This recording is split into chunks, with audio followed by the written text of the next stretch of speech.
All right, peace, peace, peace. We are now live. Welcome back to another episode of Serious Other Side Conversations. Sorry, we're running a little bit late tonight. We got the guest, Tumani L, with us tonight, and we got Amaru with us, and we got 8 generals. So I'm gonna hit this singing bowl 3 times, get the energy right real quick, like we always do. We're gonna get the energy. We're gonna get the energy right real quick. I'm gonna hit this singing bowl 3 times, and then after that, we're gonna get it started.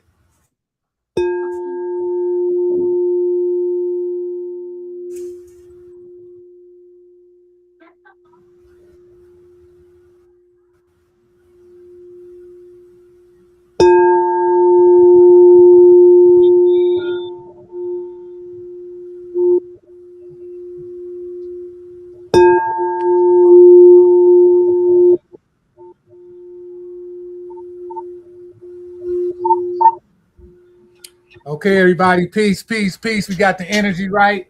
Like I said, we got my man Tumani L, and we got Amaru with us tonight. We got 8 generals. You know what I'm saying? Got a great show for y'all tonight. Tumani L gonna break down about the government. Peace, peace, Coley Cole. What's good? What's good? Peace, peace. So go ahead, Tumani. Whenever you're ready, bro, go ahead.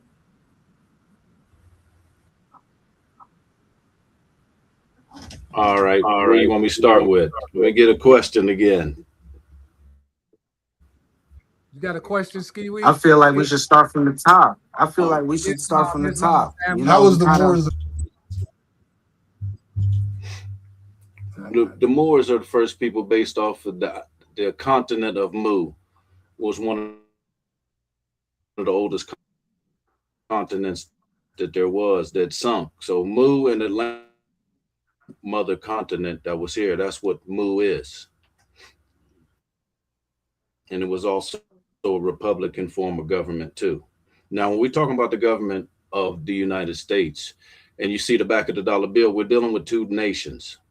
And in the Constitution, there's a thing called the Commerce Clause, and there's government to government relations between the two nations. And if you look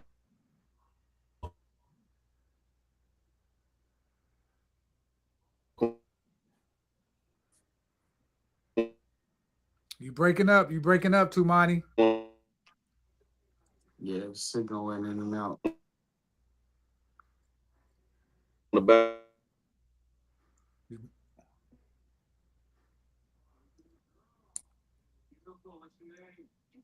Yeah, they look like they got some rough signal on that side.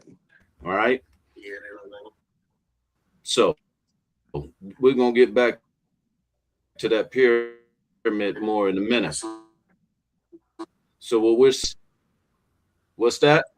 Said you was going in and out in the Can you hear beginning. me, 8 generals? You was going in and out in the beginning. Sakim, Yeah, I can hear you. Yeah, I can hear you. Go ahead. Do your thing. are we still breaking up? You better now. No, you better now. Say that again. No, you better now. Go ahead, do your thing. It's going. This Okay, the so lag. when I just showed you the dollar bill, that's a representation of the two different governments. And what we're doing is that this is the Commerce Clause. This is the way we're dealing with the eagle, with the Constitution, and that we gave the United States their Constitution. It was based off of the Articles of Association and Articles of Incorporation, and it was only to do business. So when we get into this more, I put up this first thing to let you know the Moors were the first people, and all other people that used our name were adopted into our tribe. And what tribe is, we're going to get to that definition to a tribe where it's going to show that Latin word, which means tribe, which means the three parts of government, which is the executive, legislative, and judicial branches of government. What dealing with brought us the nationality back is that I'm going to leave the European here just long enough to teach you how to run a government. Why is he saying to teach you how to run a government? Is because we were stripped of that we even had a government to even deal with. Because we was all taught that the pyramid was what? Based off of the Illuminati. The other part that we need to know about us and how we had to be Moors is you see that Empress Verdiachi in 1993, United Nations Center for Human Rights recognized the Washita de Dug de Moundia Moor Empire as the oldest indigenous group of people on Earth. The registered project number with the United Nations is 21593. These Native American tribes are Moors: the Washita, Yamasee, Iroquois, Cherokee, Choctaw, Blackfoot, Pequot, and Mohegan. We're all are recognized as the oldest indigenous people on the planet Earth. And you can see why they wanted us to all say that we came from Africa, because as long as we saying we from Africa, they could still rape, rob the resources and the gold and everything off the land, because we're still thinking we came from Africa, not knowing that the resources and everything belong to us. Now, the Dugyamandia Moors, that's for the mound builders. Here in Virginia, there's 10 on this side of the Mississippi. And when you ask the pretendians, they'll say one thing: the mounds was here before us. Well, if we call the Moundia Moors, then we are the Moors who was here, and the so-called indigenous, right? Right. So, and this was here it is. So when we're gonna tie this together was everything by the water, everything except the 13 colonies belonged to us, because remember it came with a land grant. And Her Highness Divine Empress, what is that, Wendy Farika Washita, is the current reigning empress of the Washita de Dugyamandia Empire and leader of the Imperial Washita de Dugyamandia Nation. She is the legal heir to the Maison Rouge land grant that was skillfully willed to her great-great-grandfather Henry Turner. Was this, and it was the heirs, the original Moorish nobility in Europe, married into this one.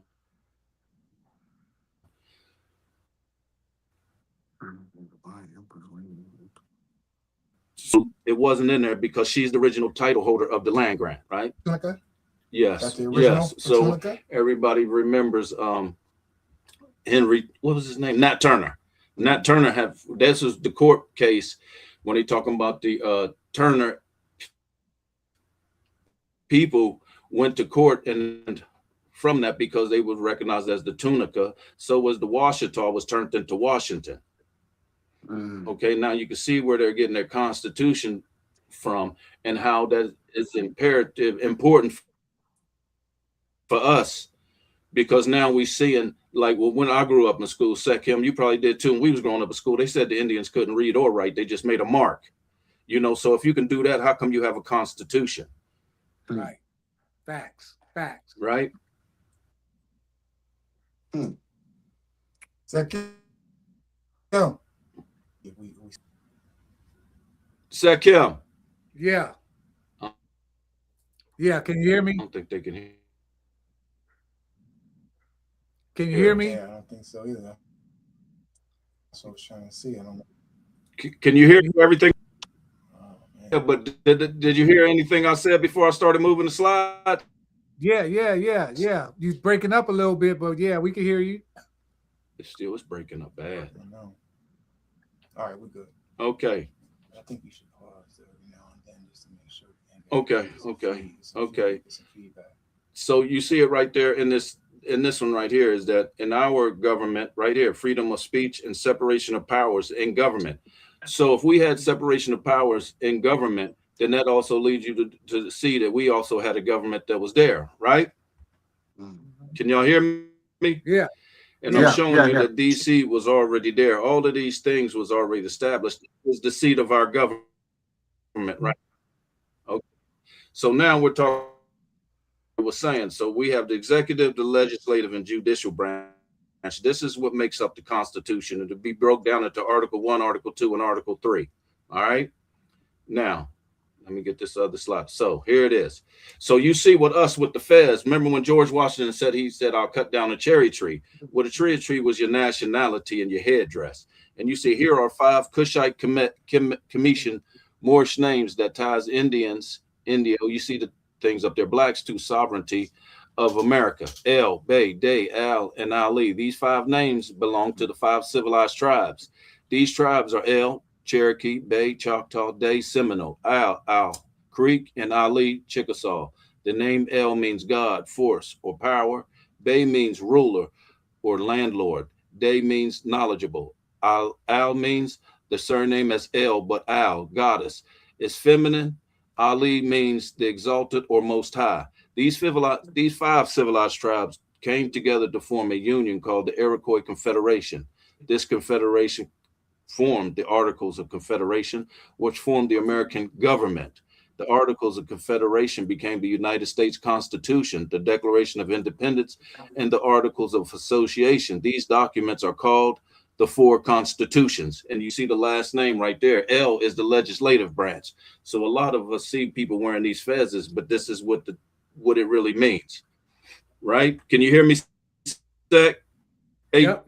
generals. Yep. Hear you Yes, loud. sir. Yep. You hear me? Yep. Okay. Yep.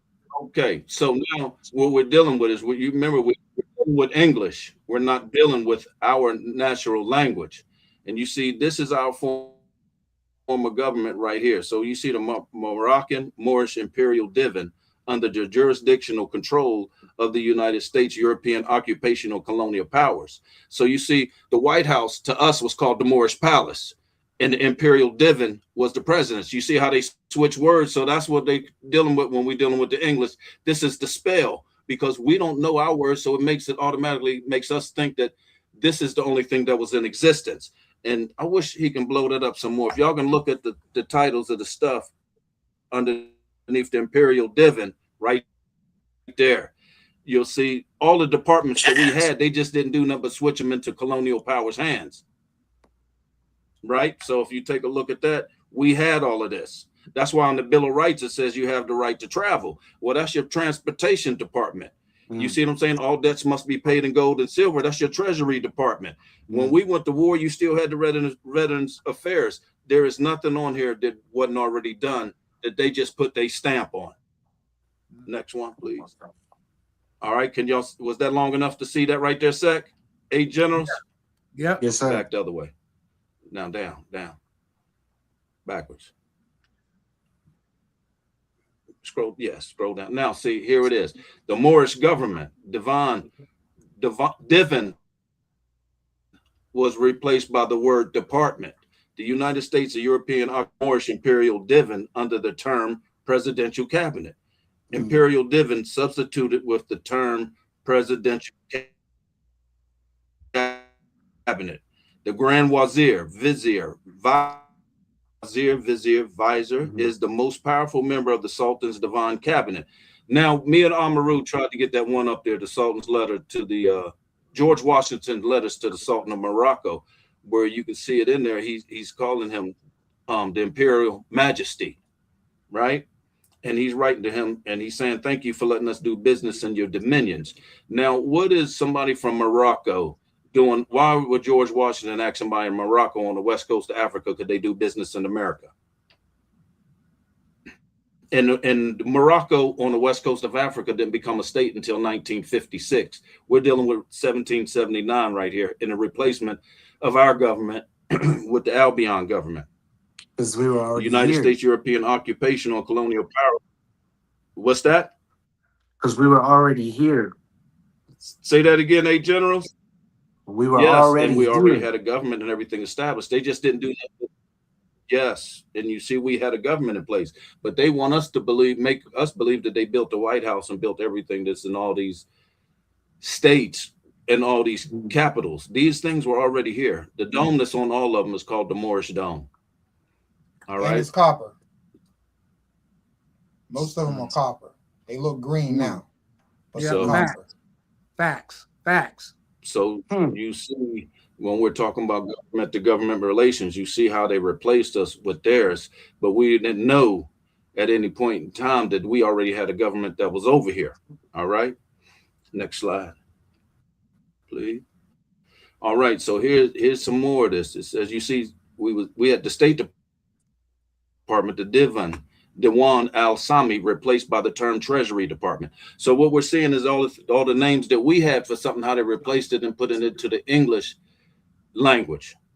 other Moorish Divan Dewan departments under the jurisdictional control of the United States European occupational and colonial power.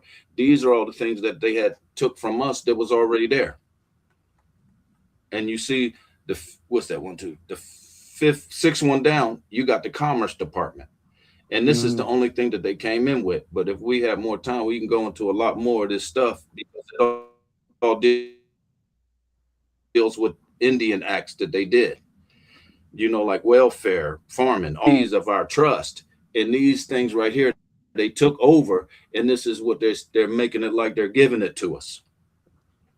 So, but this was in their act that what they was going to take care of us based off of that they had became the trustees of the trust, the Moorish Trust, which was the empire.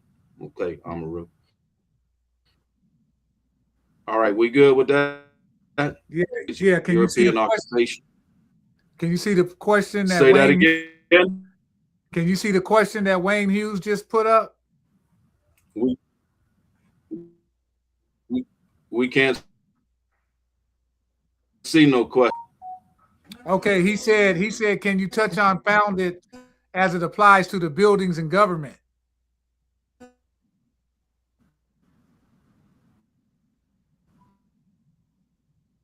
Can you hear me, Tumani?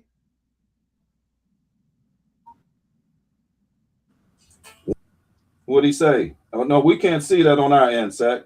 Okay, he said, can you touch on founded as it applies to the buildings and government?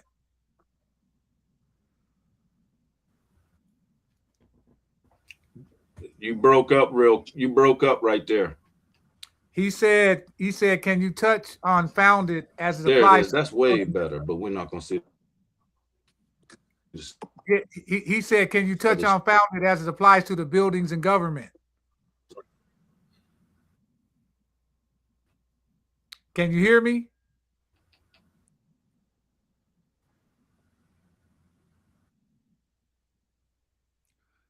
Tumani, can you hear? They might be lagging way behind us on their end. Yeah, they might be. It looked like they froze or something. Yeah.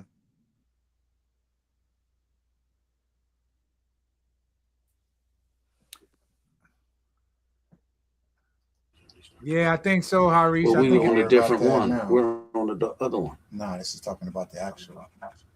Sorry, we'll do it later. Can't do anything. Can you hear us, Sec? Yeah, now we can. We couldn't hear y'all. Y'all froze for a minute. Sekiel. Yeah, can you hear me? Yeah, this is. We're still. Yeah, we're. This is, you know, you can't, when you go to that, it's like it's too much. You know what I'm saying? Because he can't hear us when we do it. Sekiel. Yeah, I can hear you. Okay, with the buildings, with the founded. Okay, that's so we're dealing with reconstruction and revisionist history. Remember, we was all taught the Rockefellers and the Rockefellers in the General Education Board. We were reprogrammed in our minds to make us not think that these things existed. Founded came in to give you the illusion that they built this. And that's where everybody's mind is until we started waking up and we're asking questions. Now we can all see that wasn't nothing founded because they didn't build nothing, because it sounds good to them. But that's why the word founded is there. It was already there. Just like the Indians, when you asked them who built the mounds, they said they was already here before we got here. So that's founded too. But we know we was here. Is that the same case? And the play on words. Is that the same kind of game they're playing when they use the word established as well? Because sometimes they'll say founded, sometimes they'll say established. Yes, but that's when they came outside of the 13 colonies, because they had to find a way to make you think that they didn't steal to get what they got. By using the doctrine of discovery. Yes. Okay. Did you hear me, 8 generals? Yes, sir, I did. Yeah, that's what founded is. That's and established, just like you said. So if you look in Black's dictionary, there's a word for that. It's called words of art. And there, you hear a word, but you don't really know the definition. And you think you know the definition, but you don't. They speak in double tongues. Exactly. Mm. Exactly. Yeah, that's why they say the So white man is that why they used to say the white man speak with a forked tongue? That's right. that's yeah, that one too. But Sekim, you remember when I was down there, we used to go to All Eyes on Egypt bookstore. What was in that right hand corner of that bookstore? Are there black devils? So they're not That's the only ones who speak forked tongue. That's why it says they look like us, but they're not us. And Noble Drew Ali said, be careful because some of your own will put you back in slavery. And how would some of your own put you Mm-hmm. back in slavery? By using the terms black, Negro, colored, and African. Which are yep. labels. Mm. Let me see if you Brands. can see this. Brands. You mean this right here, Tumani? You mean this right here? We got to see it. And hold on, let me see. Can you see We it? got to make this thing. You know, we learning over here on this one right here. Okay, okay. But you can see that, right? Not yet. Yeah, yeah.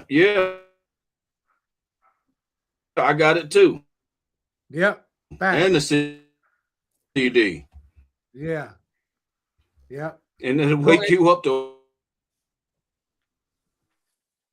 a whole new reality of that black Irish. The Mhm. more it's a costume, and what do it do? It's like a judge, a lawyer, a mafia hitman, a banker. They all wear suits. Why? Because it's all deception, deceit. Who wears them? Black devils, white devils, Mm. whoever devil. They're all persons and characters playing a role. Yes, yes.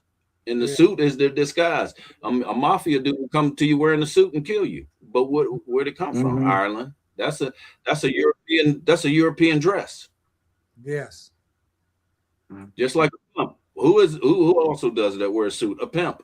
How can y'all all wear the same thing and say you're honest about any damn thing? None of you are. And the biggest pimps, Yeah. preachers. Right. My God. So yeah, Facts. is it gonna hit this one? There it is. So with us as opposed to them, in the Constitution, it says, oh, we're gonna get back to that. You see it right here. Let me get another one. God dang it. It says I'm just saying. what you see where it's saying all debts, it's supposed to be, it should say, you see it's the Constitution, Article 10. I can't get the top part, but you see it saying where gold and silver coin are tender in payment of debts. So what are we using right now? We're using commercial paper. Why? Because we're dealing in commerce.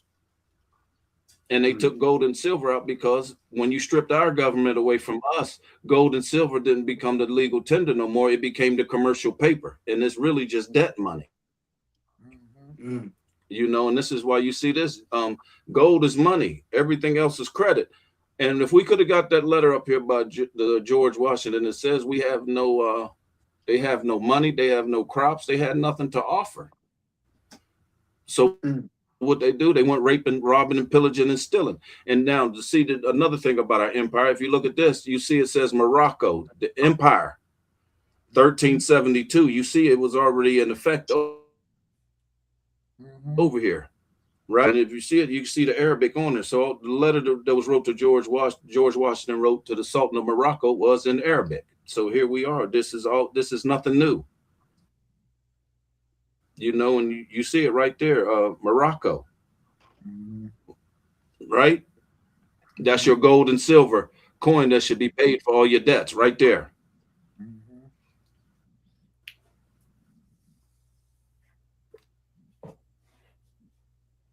All right. And this is it. This In God is capital.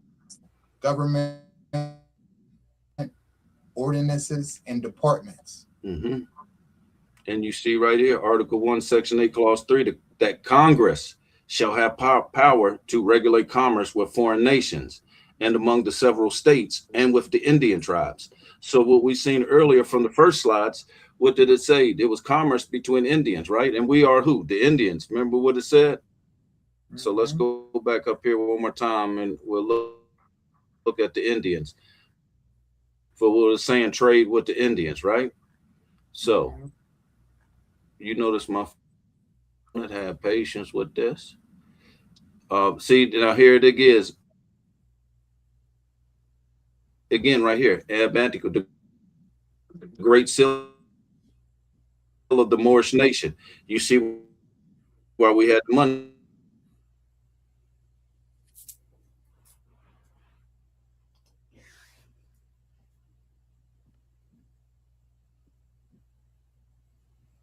Look like they froze a little bit again. Sec, hey, General. Yeah. You froze for a minute again. We got a question in the chat. So where is that right there? We back on track. We back on track. See? Okay, so this is what the Eagle was for, is to regulate commerce with foreign nations and among the several states and with the Indian tribes, right? So we are the Indians. This is where the commerce clause comes in with us, with the pyramid on the back of the dollar. And look at Clarence Thomas. A lot of people want to hate on Clarence Thomas. It's just you don't know who you are. So if Congress can regulate this under the Commerce Clause, then they can regulate virtually anything in power. So what it's saying is they got out of control what they are doing right now. Am I making sense to y'all? Was it coming through? If you got a question, let's get it. Yeah, we got a question from Wayne Hughes. It says he says the Sultan's letter when George Washington state that they know. Huh? Can you hear me, Tumani? That they know what? He said. Yeah, but you broke up on the last couple words. Okay, he said the Sultan's letter when George Washington state that they know they don't have any money. Can you touch on that?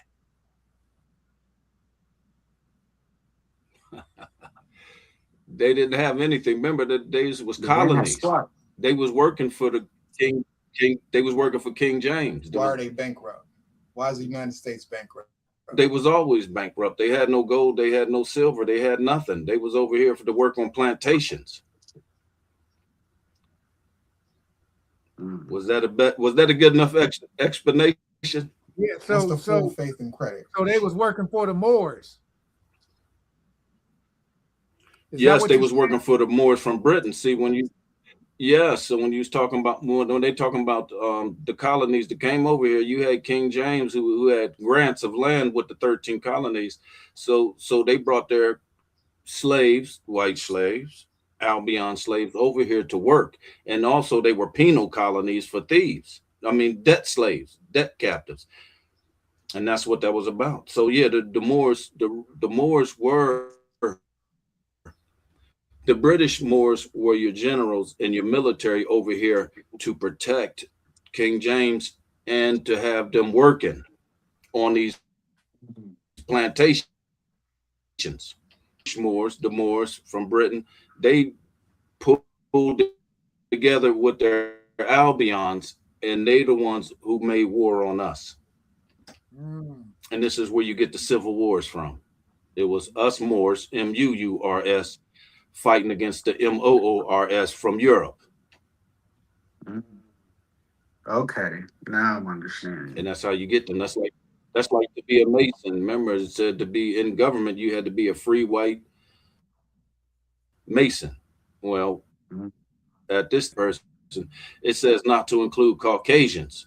So then how do you break that down? Well, the Moors, the definition of free white person is a status, and it says Moors are free white persons. So the Moors that was over here was initiated into government by Masonry.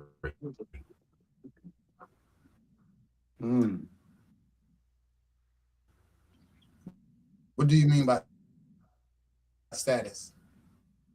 Status is your standing with everything. Don't have the right to process you in any kind of way, shape, or form. We have our own courts. And this is the government to government relations. I wish I would have put that one thing on there, but by the United Nations, it says we have the right for our own governments, our own schools, and our own everything, which is supposed to be separate away from this federal government.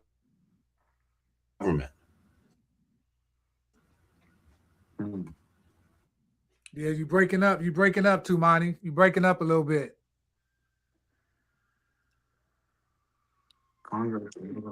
States and the Indians and us. You see that? And it also says 28-3002, Section 15H states that the United States is a federal corporation and not a government, including the Judiciary Procedural Section, Federal Rules of Civil Procedure. Section, what's that, 4J, states that the court jurisdiction and immunity fall under foreign states. So the United States is foreign to all the states. And now they have us in what is, if you look at 27 CFR Code of Federal Regulations 72.11, it says all crimes are commercial crimes because we're dealing with commerce and using their money.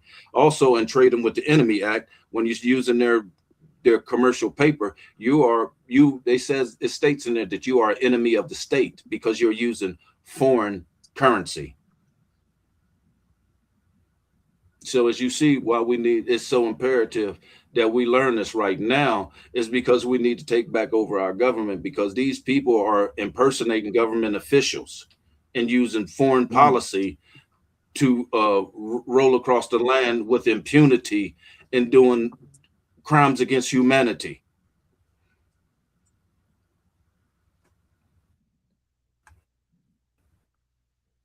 Facts. When you said that, what All you right. just said, what you just said It's remind quiet. me of that movie. So What now we're gonna move to this other part of this, since we know that we had the government and what's really going on about this. It says, what was the Organic Act of 1860? Say that again, Sekim. I said, what you just said remind me of that movie with Will Smith, Enemy of the State. With Will Smith and Yes, Regina King. yes. Yeah, yep. Mm-hmm. And you notice the enemy of the state was Will Smith and his wife, and they was on Will Smith. Yes, and they own us too. Yeah, they are, Facts.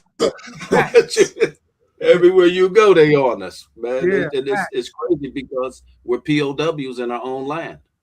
yes, facts. So this is what we're dealing with. We're occupied by foreign. We're occupied by foreign interest, and you seen it. I just read it. These are foreign to the states. They're foreign agents. Mm-hmm. Mm-hmm. So that District of Columbia is 10 square mile area that was given to it by Congress. Congress can't make laws. The Constitution is the supreme law of the land. Congress can only deal with, they make up statutes. That's what, and bills, statutes, and then they're organized into codes. And you see what they say you violated when they pull you over. You violated this code. You violated this statute. You see, these are not laws, but they're from Congress. Congress does not make laws. See, it says right here, you see 18, it says the 41st United States Congress. It's talking about Congress, and it's not talking about the Constitution. It's saying what Congress can do when they created the District of Columbia and the unified territorial government. The territory, if you look at the definition of the United States, it's going to say Puerto Rico, Guam, and any United States territory. Right. Puerto Rico, Samoa. It do not say the continent of America. It said the acts consolidated Washington City, Georgetown, and Washington County into a single municipal government for the entire District of Columbia. It did not mean the continent. So this is how they get us with the birth certificate, Social Security card. All that shit is housed in DC. And you notice everything is in all capital letters. So the DC style manual says that all corporations must be identified in capital letters. This is why everything that we got is in capital letters. So is it that they create a corporation for you in the form of your birth certificate when you're born? Is that what you're saying? Yes. And but they didn't tell you what it was for. That's why there's numbers on there. Wow. Now, if you take the numbers on the bottom of the birth certificate, you go to the DTC, the Department of Treasury, you're going to see a box in there. You scroll down to that and you put your birth certificate numbers in the bottom of it. There's 3 different things that you can do, and you'll see how much money is in that account. This is why when you go to the store that says credit or debit, the United States is bankrupt. They're using our credit to fund their bankruptcy, and they need your signature. So modern money mechanics, the Chicago one, says in there that your signature creates credit. What they do with all these signatures, they auction them off every quarter. And this is what they're doing on Wall Street, because your signature creates your credit. So say like you got $5,000 on the federal side, it'd be like $10,000. And what they do is keep the credits and keep you going with their commercial paper, and they keep all the federal credits. It's the dirtiest game moving. And then people come up, well, you should have been taught this stuff, but we wasn't taught. But Trump is killing them with, there's no more administrative immunity. I mean, what's that word? Sovereignty. where you can't sue judges and none of these people no more. They don't have that sovereignty or immunity no more. They never had it, to Mhm. be honest. And Yeah, if you- yep. They never had it in the first place. Yes, but see, this is the abuse of power. And with the abuse of power, you getting crimes against humanity because they shouldn't be doing what they're doing. Mhm. They're impersonating government officials. Right. And look at this one part on here. It says the act consolidated Washington City, Georgetown, and Washington County into a single municipal government, right? For the entire District of Columbia. Now, where y'all at living in your city, wherever you at in Georgia, that is a municipal government too. And if you go there to your county or whatever it is, or city, it's going to tell you they have a constitution in there too. They have a constitution and it's a municipal government. And what has constitutions? The Masons also have constitutions. The Shriners have constitutions. Corporations. Yes. Yeah. And they called it the $20 bill, the $10 bill, and the $5 bill denominations. Okay. Yeah. Can you go into that a little bit? Why they call them denominations? I never even heard about that or thought about it, but I'm gonna be on it after today. Yeah. I want to be right. Yeah, I've heard it called that too. $5, Yeah, the $10, $5 and $20 bill, the 10, denominations. 20, those are denominations. Denom. I didn't know. I'm on it. I'm on that part. Mhm. I have an answer next time, Zach. Hey, Okay. generals, I will. Hey, okay. Yeah. So one other thing, you know what this flag is right here? The Moroccan flag? Y'all know what it is? Is it the Moroccan flag? Nah, This is the flag for the District of Columbia. Why aren't they not flying? This is the flag of the District of Columbia. Mm. How come it don't have the stars and stripes? Because it's a True. Moorish flag. It's a Because Moorish No blue on it. No, because that is a municipal flag. That stands for London. London, it's the Catholic Church, the air, land, and water. LAW. Yep. Which is Lord. yes. That is what that stands for. London is the banking hub, DC is the military, and the air is the Vatican Church, which controls, that's the universal church. Mm. That is what this flag is for. And why, once again, Wow. why not flying the Star Spangled Banner? Mm. You see how something could be right in front of your face and you don't even know it. You Right. know. So can you blow that one up again? No, don't blow up nothing. We been and went there again. Been froze up. So you see what we're don't blow up It's nothing. been froze and started skipping. Hey, so once again, this is right here is just showing you that we already had all these things. They're just giving us the illusion that they invented everything that we see and that that's there for us. You know what I'm saying? But that's why the first one of the first slides when Noble Ali said, I'm gonna leave them in power long enough for you to learn how to run government. So I went on Tracy Gale Bay's page yesterday. You can type it in. I wish I knew how to do this better to where we can put it up there so people can research more. But there is other groups of Moorish people that's putting the governments together. They have the consular courts, and it's like everybody in their area need to start working with people putting this Moorish government back together. Now in New Jersey, the Moors that was there, they took over a whole court. Mm. They have the court back as a Moorish consular court. And we just need to know that these things are here and they're ours. And as we just showed you, these people are foreign agents, which means the states have the right to do what they want to do. And the states are our Moorish estates. Mm. And they're trustees of the estates, and they just turned them into states. See, earlier, in general, when you was talking about that, if we all basically started out with that birth certificate, we did. But at the end of your name, it really says estate. They just dropped the word estate off of there. Yeah. Took SJ. Yeah. Oh, wow. Yeah. So you know how you want to have your wicked. family estate? It's a Moorish estate. They put all of our stuff and they hid it in the name called the Indian Trust. And they're the trustees of the trust. And we're the fiduciaries. We're the beneficiaries. We're the beneficiaries of the trust. But when we sign something, that's saying that we're giving them everything on it because we're considered wards of the court. And they just damn outright criminals. There's open signature and there's public wow. signature. When you sign your name and you don't put anything behind it, that's an open signature. You give them permission to use your signature. Or you should put autograph on it instead of signature, because them two things can be used True. as different forms of whatever you want to use it for. Okay, so when they ask for a signature, go ahead. I'm listening to you. Right?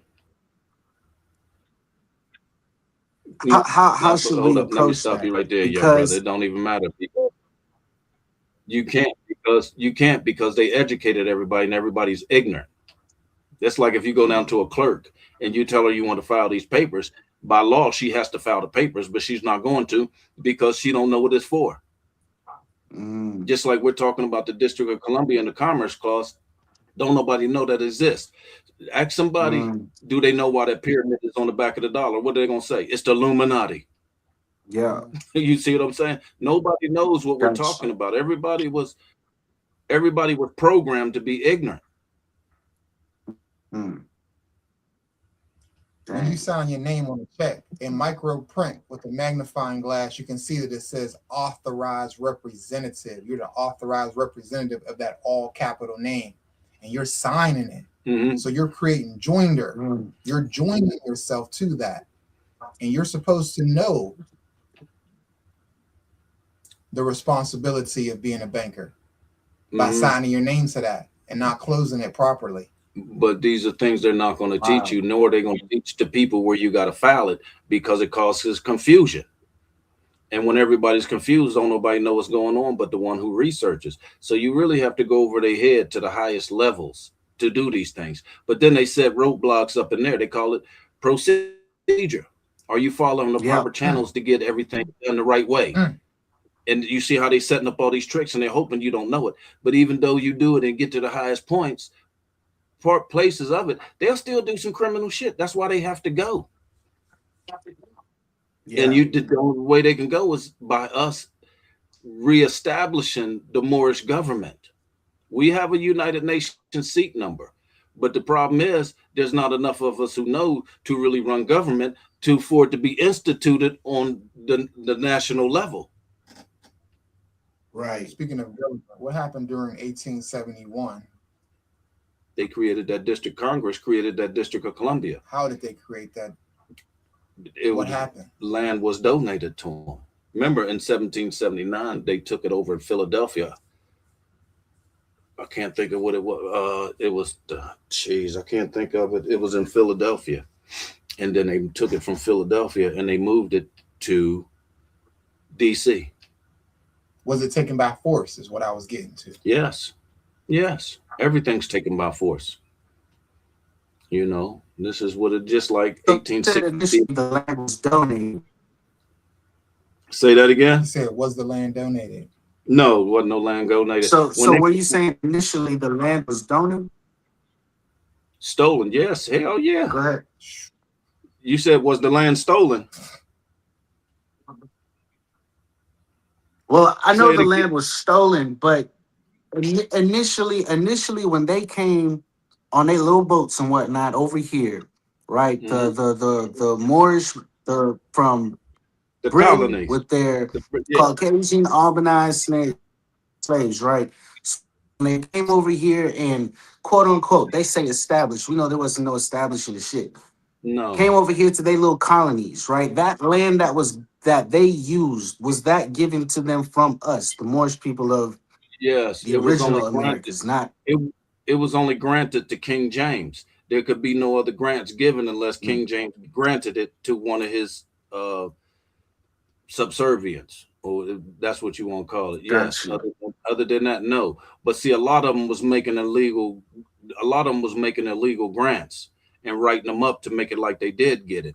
And then there's one court case, I can't think of it. We was going over it today where it just said that the Supreme Court said that the indigenous couldn't sell their lands to nobody except the federal government. But if you read some of the early works, and when they came here, we had no words for selling the land. We was never going to sell no land to nobody. Right. So remember, it was just commerce. We didn't need nothing you had because we had everything. Remember, they're still in our shit over here. Yeah. What did you have to give us? Right. This is the capital of the empire. It's America. This continent is everything. This is the land of milk and honey. Have you seen what the FIFA World Games did to everybody? Did you see it? You got 650,000 UK people trying to move to America. Nobody knew how great it was. They lied about the continent of America to everybody around the world until they came over here for the FIFA Games. And we're about to be invaded once again by colonists. Yes, indeed. These people are not happy after what they've seen here. So, you said something about denominations earlier, right, Sakim? Yeah, yep. You hear me? Yep. They call a $20 bill a denomination. They call a $10 bill a Say that denomination. again. You was breaking up. They call a $20 bill a denomination. They call a $10 bill a denomination. A $50 bill, they call them denominations. Okay, so I'm gonna match that with this one. Okay, so the brother you seeing right there is really unique individual. Prince Uriel Bey. Prince Uriel Bey established the Moorish everything. Once again, Noble Drew Ali did it. I'm pretty sure 1923 or 26. He redid it. It was Divine and National Movement. What Uriel Bey did was the same thing with registering the corporation of Ad Mariam, right? Now, you see how we're dealing with commercial paper?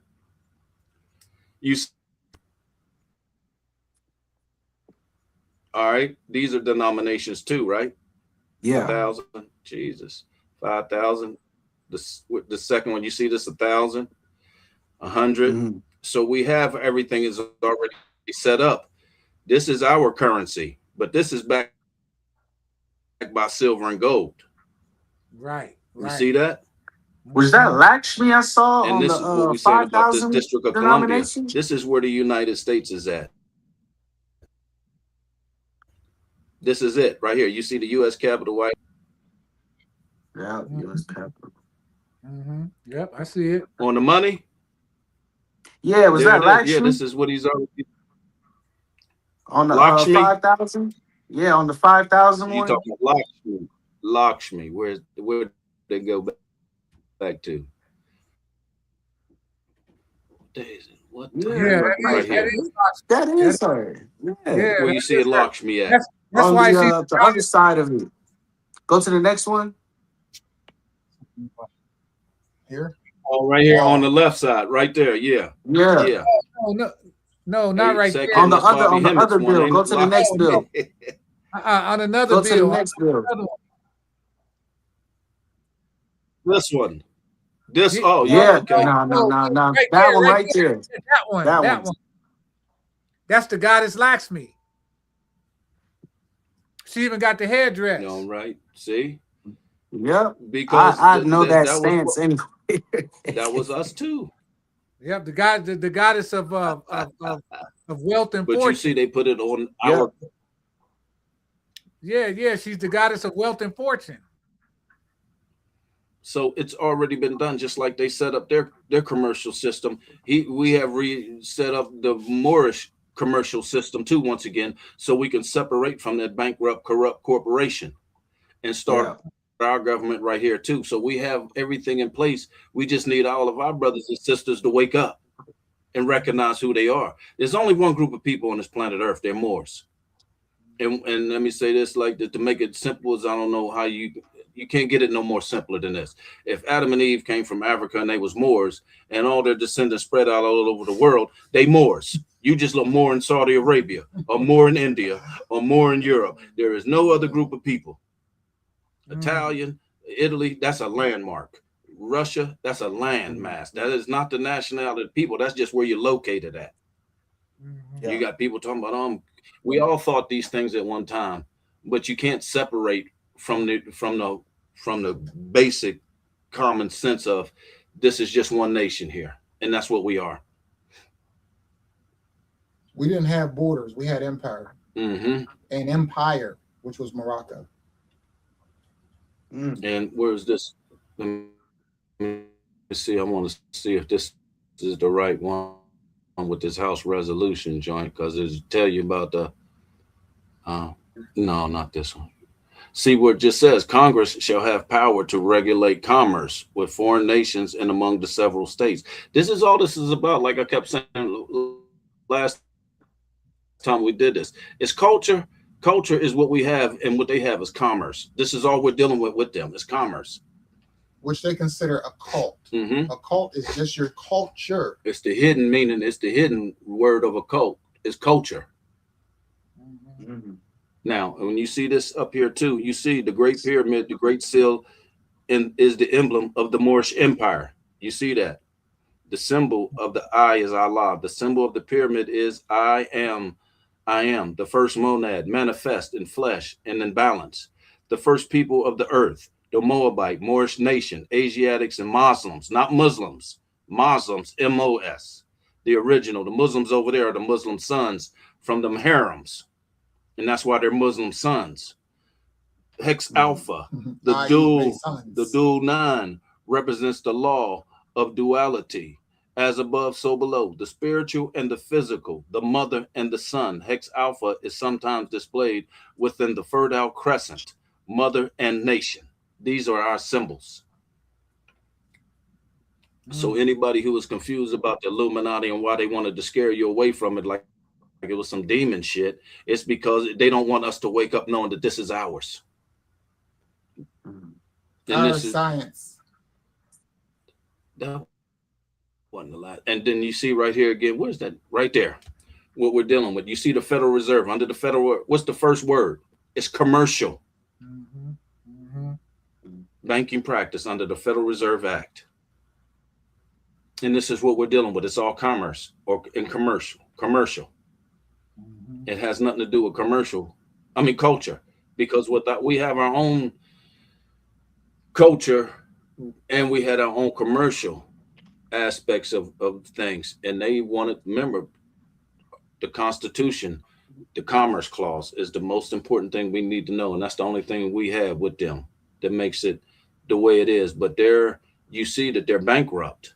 There is no United States. We tried to get the James Traficant's bankruptcy speech on here, and where it says in there is that the United States exists in name only. There is no offices, or departments. So, and it says the receivers of the bankruptcy was the United Nations and the IMF.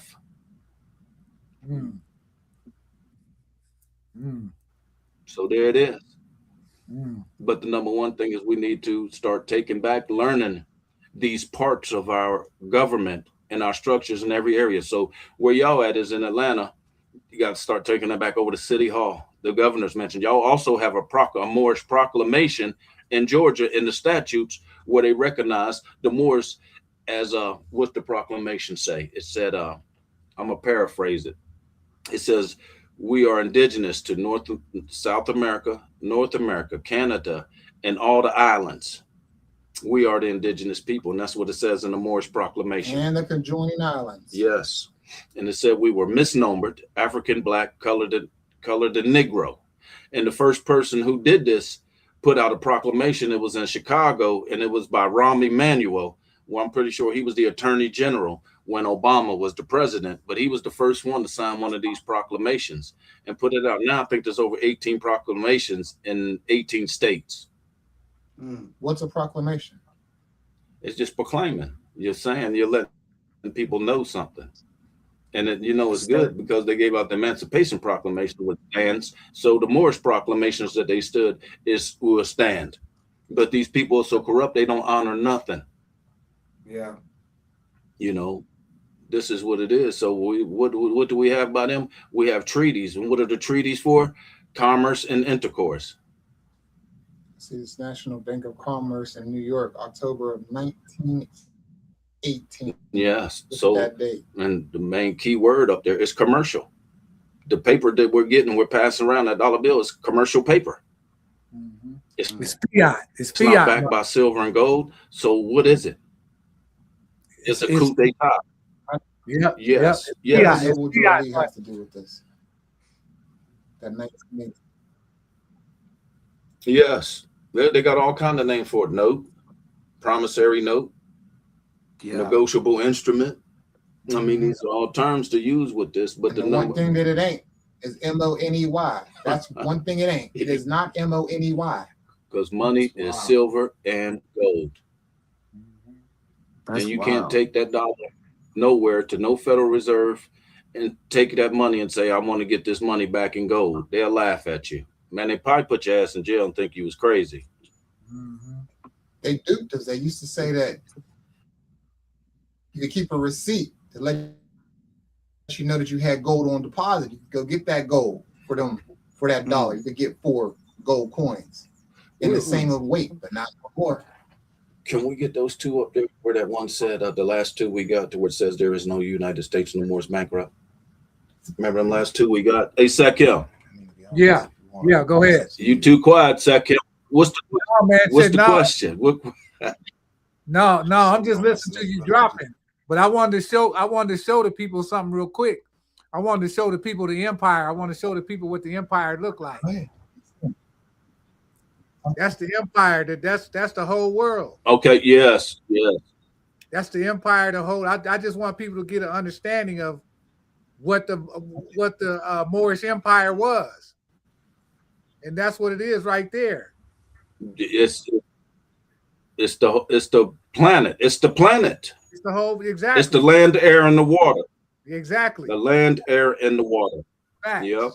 That is wild, you breaking down land, air, and water and how we that was they got a sick little twisted little convoluted complex game that they just built upon. And you know, when But you were it's not talking them about who's- how you know you might have $5,000, but that name in all caps that they're banking off of when you get your signature, they might have 10,000 in there. It's like they like to put people in debt in this country, right? But no one's really No, in you're debt not because in they debt. ain't got no real money to begin with. Exactly. Yeah, but when you understand, okay, so in that HJR 192, I can't think of the other one. It's public something record 10 or something, and it says that all debt is the responsibility of the United States. So if you go look up obligation, it says the United States is obligated to pay everybody's debt. All the debt is paid off. The United States is the original obligor. They are the obligor. They are the original debtor. They said that they would take the responsibility since they took away the gold and the silver. Yes. Yep. Of all debt. Tumani. Yes. We got a question in the chat. All right. Coley Cole says, can you talk about the black hand behind these imposter caucasoids? Why did the black hand behind the scenes assist these Neanderthals with the switcheroo? Black devils, greed. Remember, in Europe, we're talking about Europe, so you have to put your mind in the frame of Europe, what was going on. See, Europe was once part of the Moorish Empire, but you had these feudal lords, these kings, these families certain families was over there fighting against each other. And got put out. And then one of them wanted to use the Albions to help. And remember the Albions, remember that video you showed last time with the Janissaries and the Mamluks? Yep. That's another name for Slav. They're hiding behind it, so they trained them up.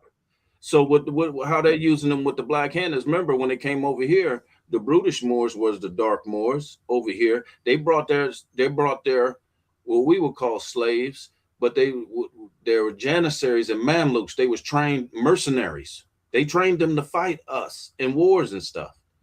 So now what they did after they got what they wanted, they went into the back and then they put their puppets out front. So you wouldn't see the hidden hand who's really pulling the strings. Research Jacobins and Huguenots.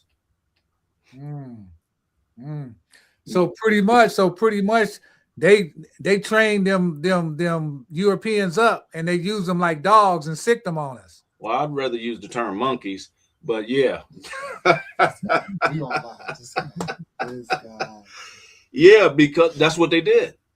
Mm. Now, there's a movie, if anybody wants to see something with a clip, go look at the long ships with Sidney Poitier in there. It'll give you a really glimpse of what the Moors was over there doing and how they was doing them. Mm. They was training them up to fight and go against us. Mm. Yes. Mm. And they play in the background. You would not know who the hell they are. The richest person in America is a brother. It's not no damn Albion. And that's why them Arabs over there, they cover their face, they cover their whole body because they had hair all over their body. They wasn't human. Yes. They was hairy. They was real hairy. So And they never showed their face. They didn't show their body because if they did, you would know they wasn't human. That's why they didn't have hair. Let me say they have fur. They yes. have fur all over their bodies. Yes. So, but how did they get to that way in Arabia? Because in North Africa is where the slave trade was going on. That's where they were selling the Albions. That's why the Arabs had all them damn harems. What harems did they have? They had harems full of Albions. Mm.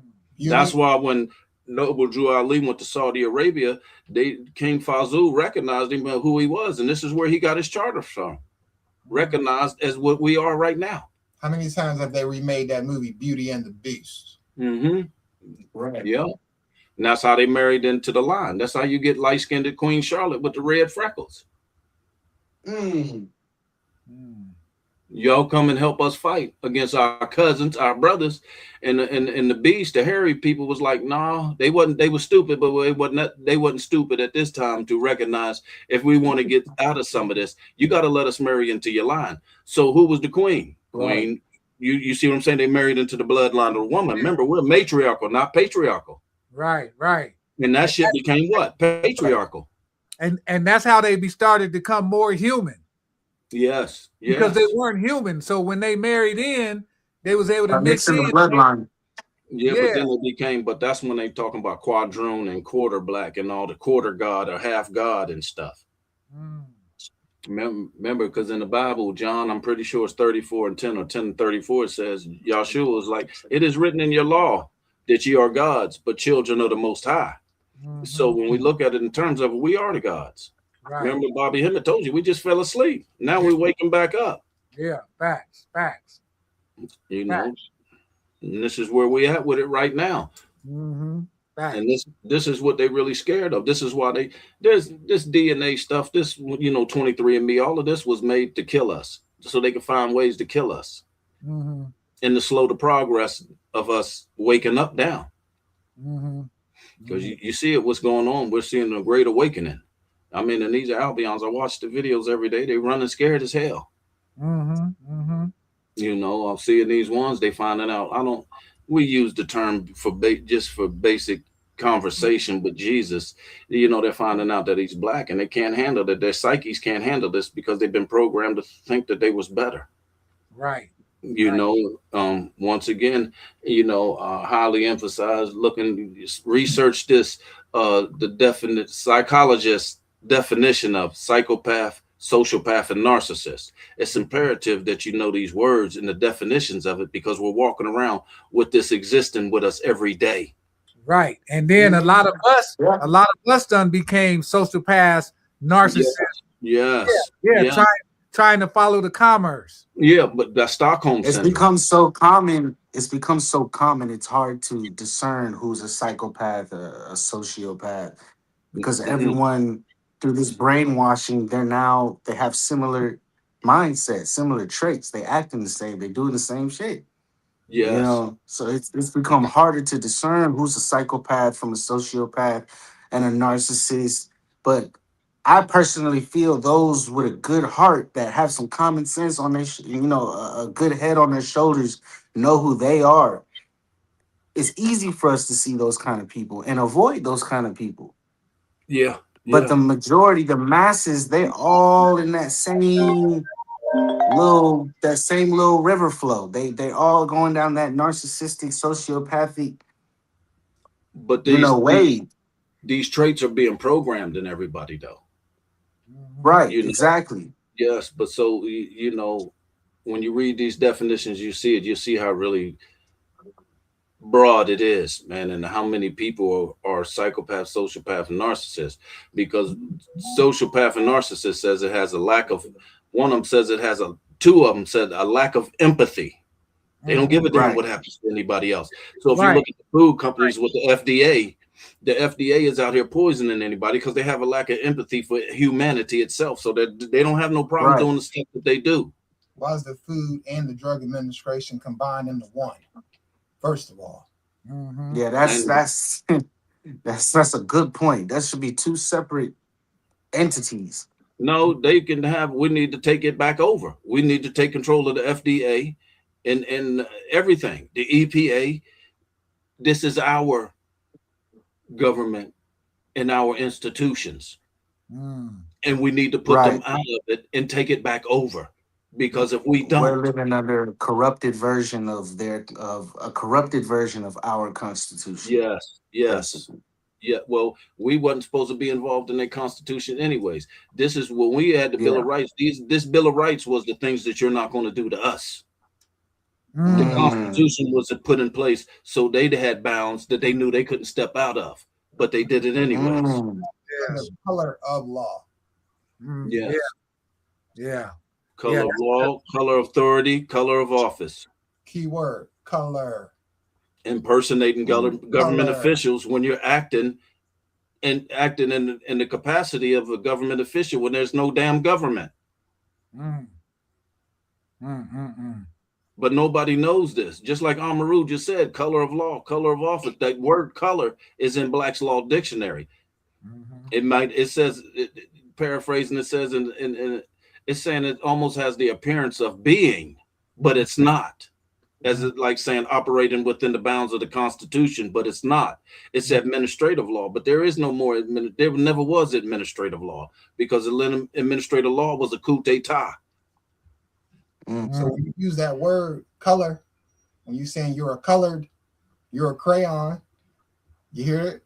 Color of law, Yeah. it means the same exact thing. And There's what's no it- difference. What they had, the Christian black codes. What's another Exactly. word for black? Colored, Negro, African. These are all commercial terms to keep you enslaved. So the 14th Amendment, it says you're citizens of the United States corporation. And if you Penn Hollow versus Doan court case, Supreme Court case, it says corporations can only do business with other corporations. That's why they had to put your name in all capital letters. That is a corporation. Your straw man, your go-between. And it's Right. a transmitting utility. You're supposed to use that to discharge debt and discharge all this other stuff. So what they really arresting is the person on paper, but they're trying to get you to stand in for it. As joinder. Crazy work. Crazy work. Person. Did you think they designed this? Hell no, this too advanced. You ain't come out no caves in 300 years and think you're gonna do this. This is a work of a masterful black devil. Right. Yeah, that's some Put up that crafty book. work right there. Yes, it is. That's So would crafty. you say? So would you say? Would you say that these black devils came from Yakub? I would say they was okay. So Jordan Maxwell wrote a book. It was called The Brotherhood of the Illies. So in Atlantis, these high priests were fighting against each other. Some of them was doing experiments they shouldn't have been doing, and there was one group who didn't want them to do it. Just like with the Amun-Ra priesthood when they didn't want to let Akhenaten in there. Remember, it was the Amun-Ra priesthood that killed him and got rid of that because he was talking about the one. These people wanted you to worship them. Right. Mm. Right. Mhm. Tumani, we got a question. Tumani, we got a question in the chat. All right. It says, can you touch on the Lincoln Dungy case and what he said about being a Negro or a black? Yeah. Okay. So listen. So in either way, we're still dealing with commerce. These are legal fictions. They don't even exist when they're dealing with human beings. So black and Negro is there is no black or Negroes on this planet. We're Moors. So this is what they put you into, like the 14th Amendment, they made you a United States citizen. But it also, with this one, it says also against involuntary servitude, involuntary servitude. When you became a 14th Amendment citizen under Negro and Black and Color, you became a voluntary slave to the corporation. You signed up to be a slave under Negro, Black, Colored, and African. And then with that Lincoln Dungy case, what was he saying? He was saying, I'm a Moor. A Moor has nationality. The treaties and the laws that apply to that deal with us as Moors. We shouldn't be in their courts. These are not even courts. Yeah, and that's what they wanted to do. They wanted us to give up. Yeah, they fictitious. They wanted us to give up. Yes. There was no citizen until the 14th Amendment. When the 14th Amendment came, Walmart became a citizen. It has the right to be sued and to put out a suit. It has the abilities of a person, but it is not a flesh and blood person. Yes. It is a corporation. So that's the true 14th Amendment citizens or corporations. But your name in all capital letters, once again, your estate is a person. It can be sued and be sued. When you get pulled over, as he was saying, as Tumani was saying earlier, guess what? They're not pulling you over. They're pulling over that piece of paper that's registered in the Department of Trust. And tell the person who asked you that question, tell them to read that treaty. I'm pretty sure it's the Treaty of Marrakesh, where it tells them these are the things that they shouldn't be. It's like there is no laws for the Moors over here because we have our own courts. We have our own everything. Remember, we're dealing with two different commerce. This is everything. And it's a government to government relations. It's talking about corporate government, not national government, which would be the Constitution. Have them look up under it. Did that make sense? Yeah. National government would be Constitution. And for the continent, see, the 1871 with the District of Columbia, it has its own constitution too. And the Constitution of 1871 with the District of Columbia, this is why you see on everything in all capital letters when you get something that says the state of, the state of, the state of. In the regular Constitution, it says this Constitution is for, and it's spelled properly with capital letters, lowercase letters. Everything, when you see them, you get something from the state, it says the state of in all capital letters. That one word changed everything. Of. What's a proper noun? Upper and lowercase. Isn't that a proper noun? So when Georgia is all capital letter, a proper noun is not a proper noun, upper and lowercase letters? Yes. So why are all states in all capital letters? Instead they of represent as corporations. Exactly. So you're making a contract. Only corporations go all caps. You see that every day. Look at your birth certificate. Look at every piece of mail you get. Look at your driver's license, your insurance. Look at every card in your pocket. Yeah. It's all corporate because it's dealing with commerce.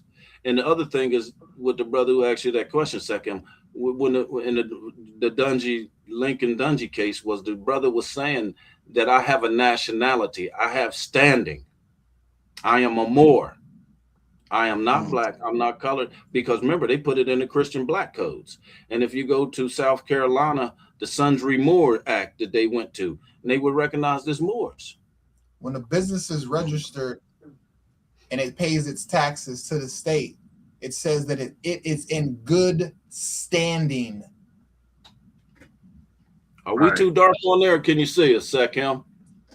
Yeah, I could barely see you. It's kind of dark. It's kind of dark over there, bro. We in this little sunroom.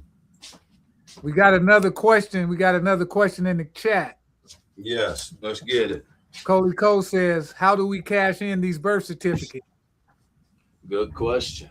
And I don't think you can cash them in. What you're supposed to do is with all your debts, you're supposed to send it to the Treasury Department. We always think that it's about money. It's really not about money. It's really about being able to discharge debt. Everything is already paid for. You go to a car lot to get a car. That car is already paid for. Period. But nobody knows this because this is the thing to keep everybody confused.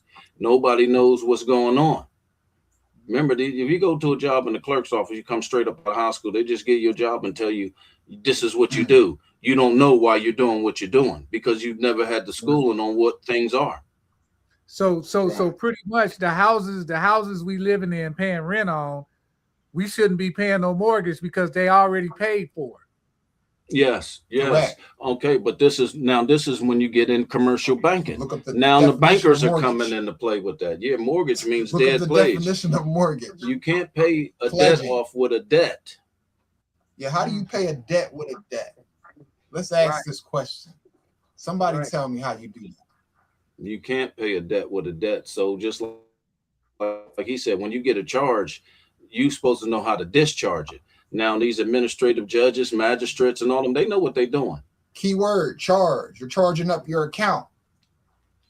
And they're using what's on your birth certificates. Because remember, they're the trustees of the trust. And they're using your credit to fund their whatever they're doing. If you go look at your city, wherever you in, going through the city page, you'll see a thing called CAFR, CAFR. It's a special fund for all these administrative judges and magistrates, so it don't look like they got it on their bank account because it looked like they're taking bribes. But what they'll do is give them a credit card, and they be able to use that CAFR account to do whatever it is game on the planet. But the thing is, we wasn't educated on it, and we didn't know what was going on. But the books do got to be balanced. You do got to have debits and credits to balance the books. That's why. So the national debt is supposed to be just discharged. You can discharge all that damn debt and put it back where it goes. It goes right back into the United States. So I just thought about something. And the United States is only the District of Columbia. So if everybody stopped paying their so-called mortgage and stopped going to work, this whole shit was shut down. Yes and no. Fact. I was gonna say the same thing. Yes and no. No. You have to stay in honor, brother. But it was shut down their commerce. It was shut down their commerce, but you're not really paying nothing. It's just a game, an illusion, because everybody thinks that you have to do this. You really don't. So here's how it goes. When a bank, you go get a loan from a bank, let's say like you get $5,000. The bank will send that to the Federal Reserve. The Federal Reserve will send that to the Treasury Department. The Treasury Department sends them back federal credits. They keep the credits and give you their money to make you think they gave you something while they didn't kept the credits. Does that make sense? It sounds like we're running up. It sounds like we've been given the tab, so to speak, and they expect us to keep playing the game. You got unlimited credit, yes. But they didn't tell you this, so they're able to use the system that was in place to offset the debt. They're using it for them and not using it for you, which is supposed to be used for. There's public accounting, and then on the backside, there's private accounting. That's the balancing of the books. Public and private, yep. And that's almost saying creditor and debtor. That's creditor and debtor.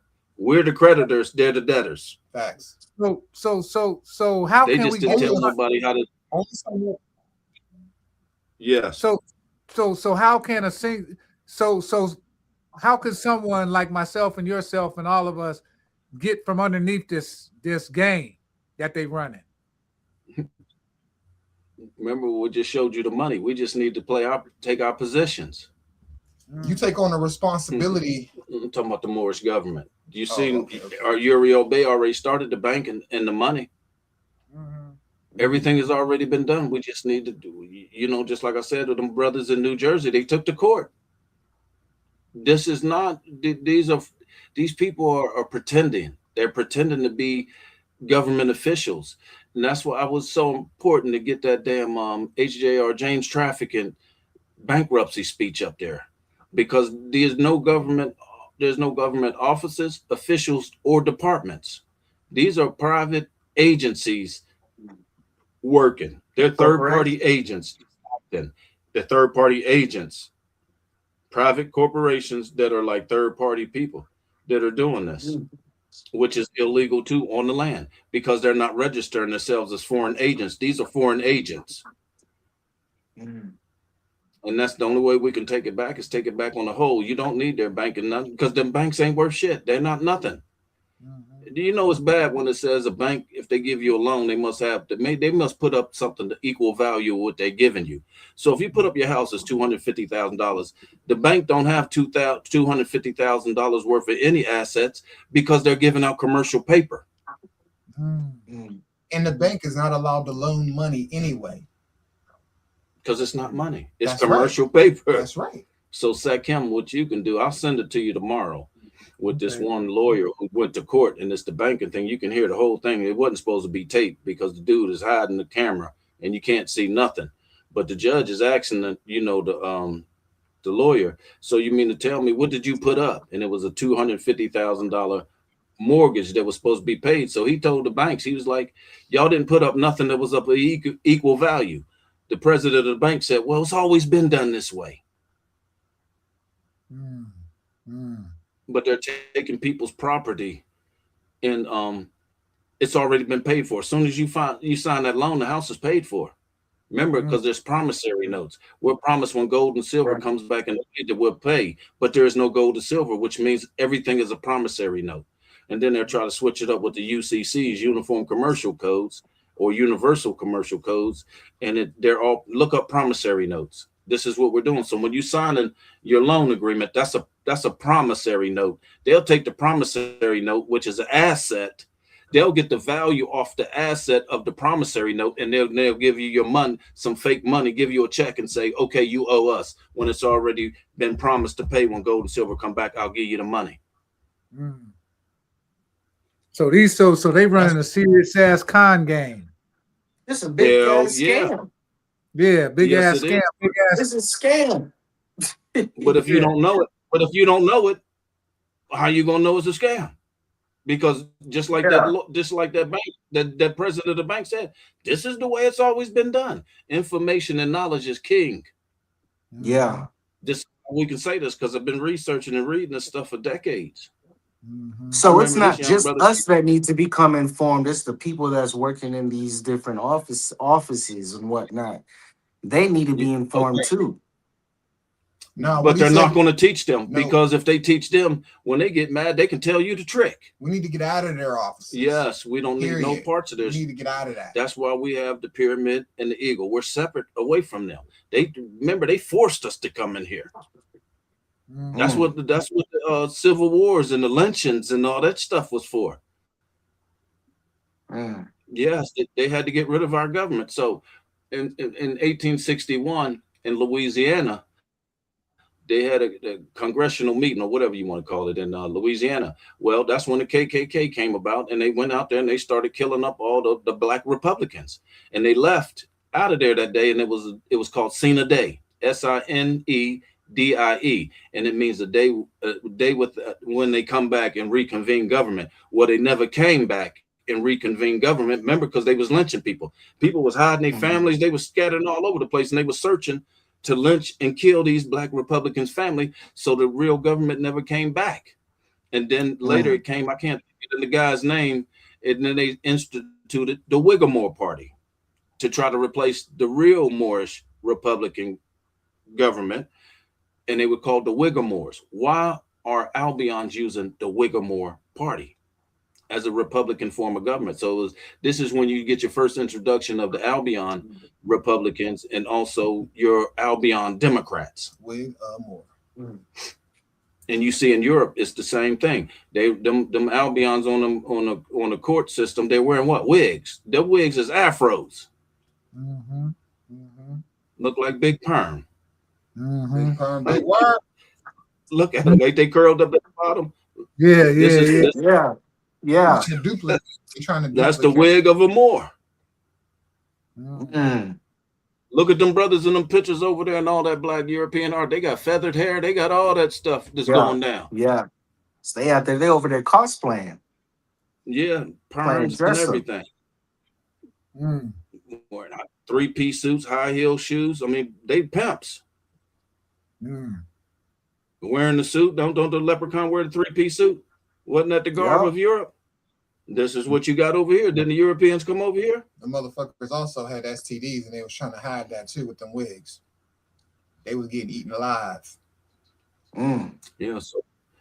So yeah, this is what we're dealing with. Yes, and SEC and 8 generals. Yes, it's the biggest scam in the world. Banks must have something of equal value to put up as credit as you're putting up as credit, and they don't. They're keeping everything that you get. The house is paid off. What they'll do is create another set of books. It's called GAAP, General Accounting. What else is it? Principles. And yeah, so they'll have another set of books where they give you their money, but your money promissory note becomes an asset. Their money is not assets. So there's the trick. They keep everything that you did, the house is paid for, and then what they do is give you a check or whatever and create it as a new account. When you go into a store to buy something, you give them a dollar bill. You give them a dollar bill, which is an exchange, until gold and silver comes back into play. But you don't need that though. Paid for, I know, but you can also write up a letter just saying, I promise to pay this when gold and silver is. That's what's called a promissory note too. You can write a contract on a damn piece of paper. But the trick is you don't know that you can do that. And who's going to accept it and know how to work it through the system? Right.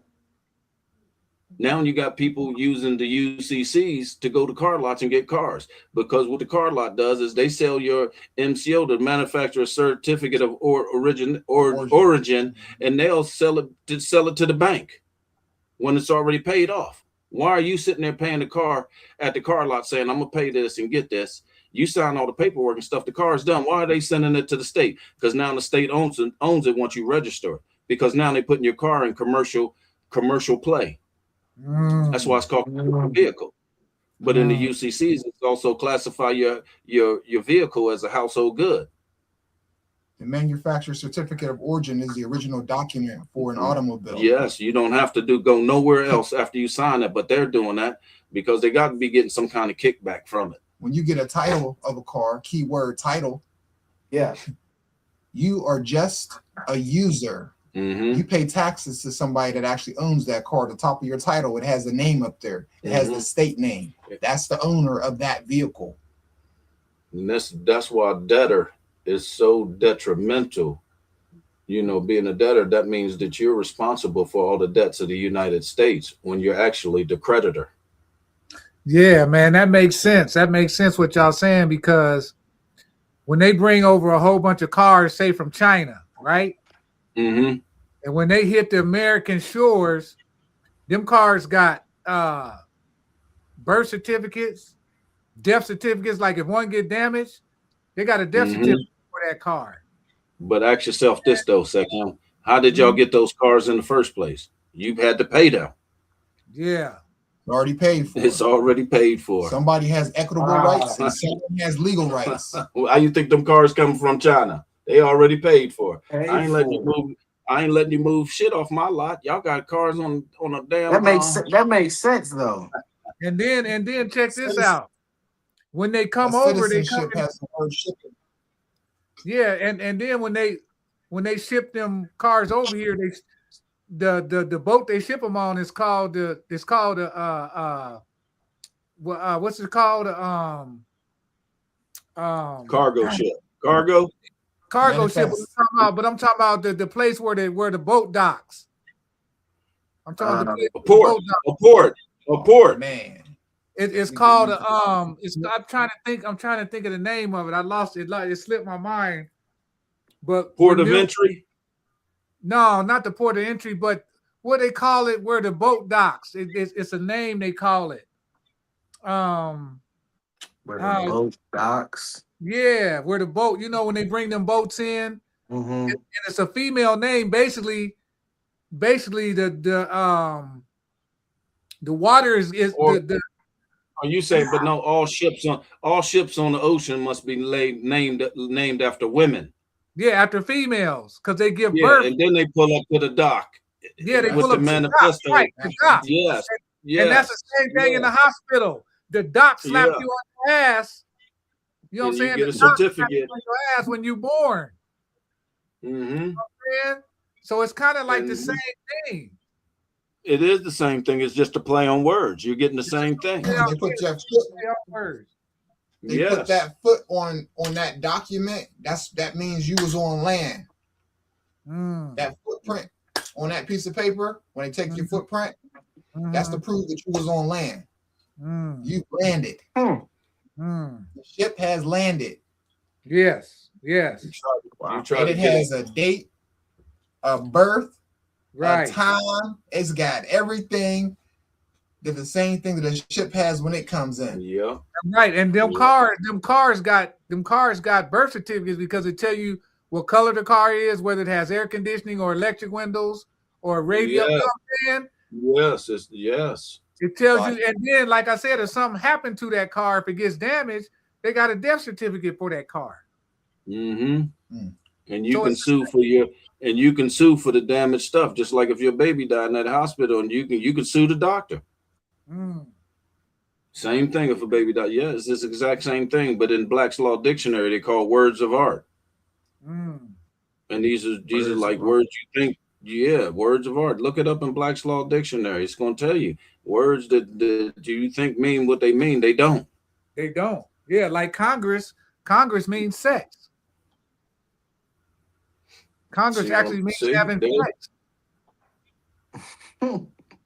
Yeah. just like me and Almaru was talking about commerce and intercourse today, or Anthony, my cousin Mhm. Anthony, and we was like, it's commerce and intercourse. With us, it was sex with foreigners.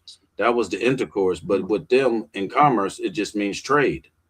Mm, Taking a document from the United States outside the United States is just like taking a person outside the United States for intercourse. It's trafficking. Mm. Word Mm. trafficking. It's commerce. And what do they do with the birthright citizenship? That's just to increase more credit that they can use and more debt for somebody else, another debt slave. Nobody wanted to loan the United States money, so that's why they pledged each one of us as collateral, because we are guaranteed to make X amount of money. So every time there's a birth, they can say to their so-called people who invested in them, because we're stock. I know right. shit. And that's why, Like So, that's why they we're chattel. that's We're why they- chattel. We are the chattel. and that's why they trade us on the New York Stock Exchange every single day. well, they trading you everything that you sign. They're trading your Yeah, signatures. they trading everything. Yeah, that's what I'm saying. Yes, But yeah. what I'm saying back in the day, they should trade human beings on the New York Stock Exchange. They still do with that document.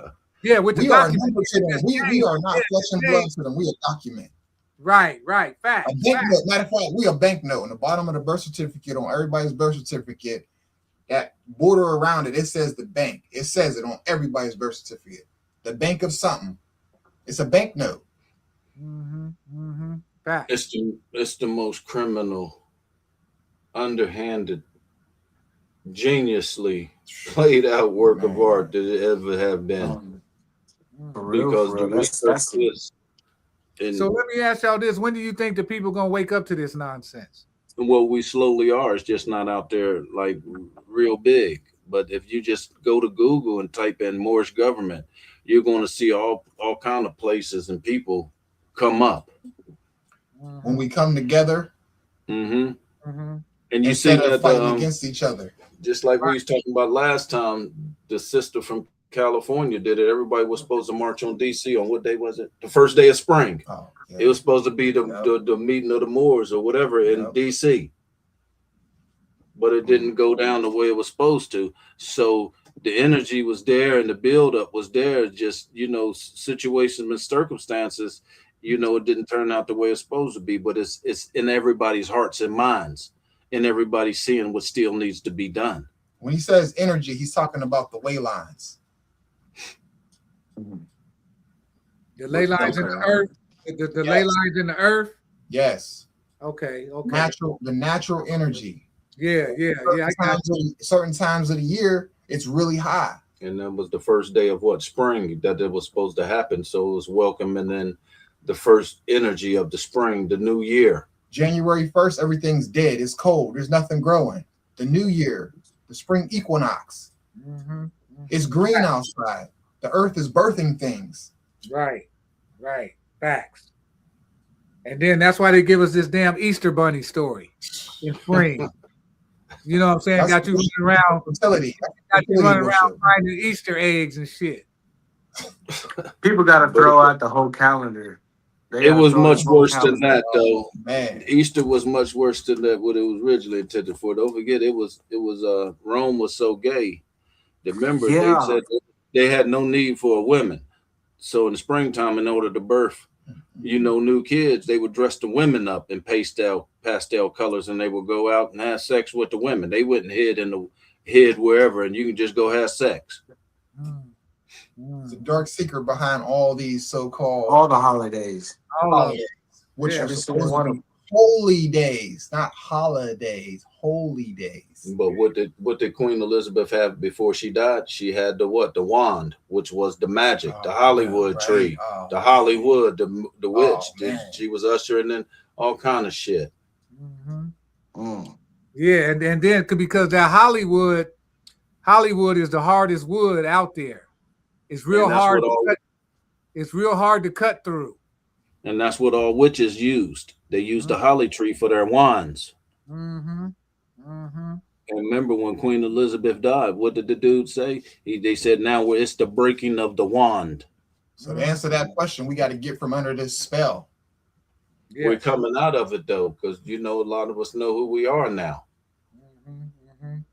You know, but remember, one of the number one things that keeps us from being Moors is Christianity and Islam, not the old time religion Islam. The Islam that is our self-law and master, not the Islam that the Muslim sons are doing. So remember when we read the first thing, it said Muslims, M-O-S is not the same as M-U-S. It's almost saying like the Moors versus Moors. Muslims versus Muslims. And remember, Sekhem, that's when Bobby Hemmett was talking about the woolly head ones, the Sufis. This is what he's talking about. The old time religion is our self-law and master. And that's why Allah is a man, arm, leg, arm, head. But what they do? A man, they're not speaking of no being in the sky. Yeah, but remember, so you said the hairy ones that went over into Arabia, right? What was they worshiping at first? They was worshiping Allah, the moon goddess. That's right. Facts. Yep. And then they ran a serious game. They done ran a serious game, but the game seemed like the game is coming. The game is about over though. It's over. Yeah. It's over now. We're living.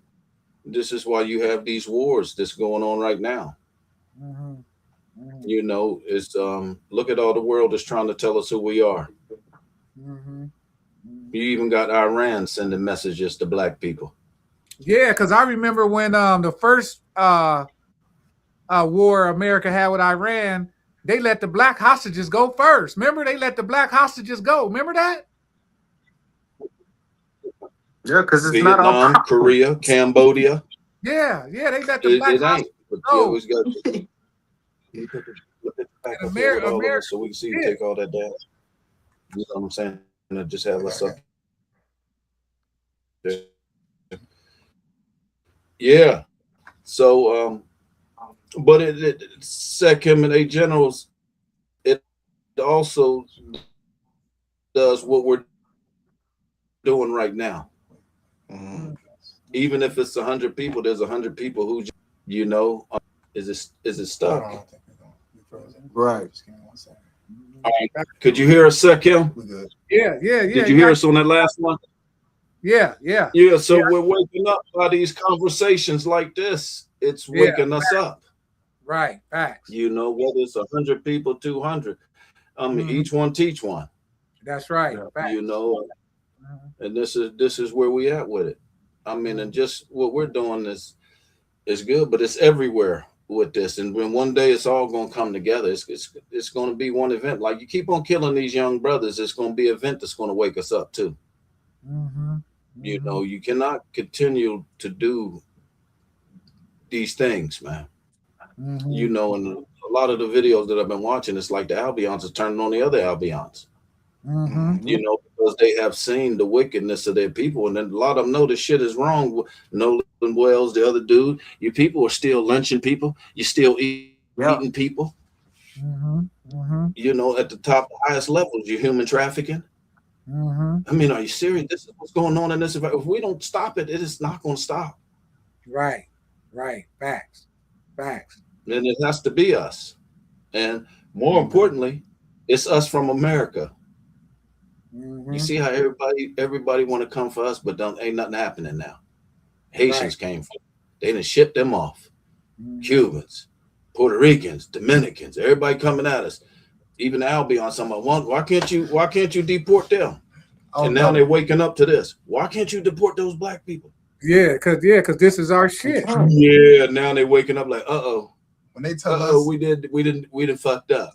Yeah, to deport someone they can't be there from there originally. If we But they were don't here know first, that. how you gonna get how you But supposed they to take don't a know shot that when though. being They don't know that though. They've been taught the same stuff we've been taught, that they brought us here from Africa.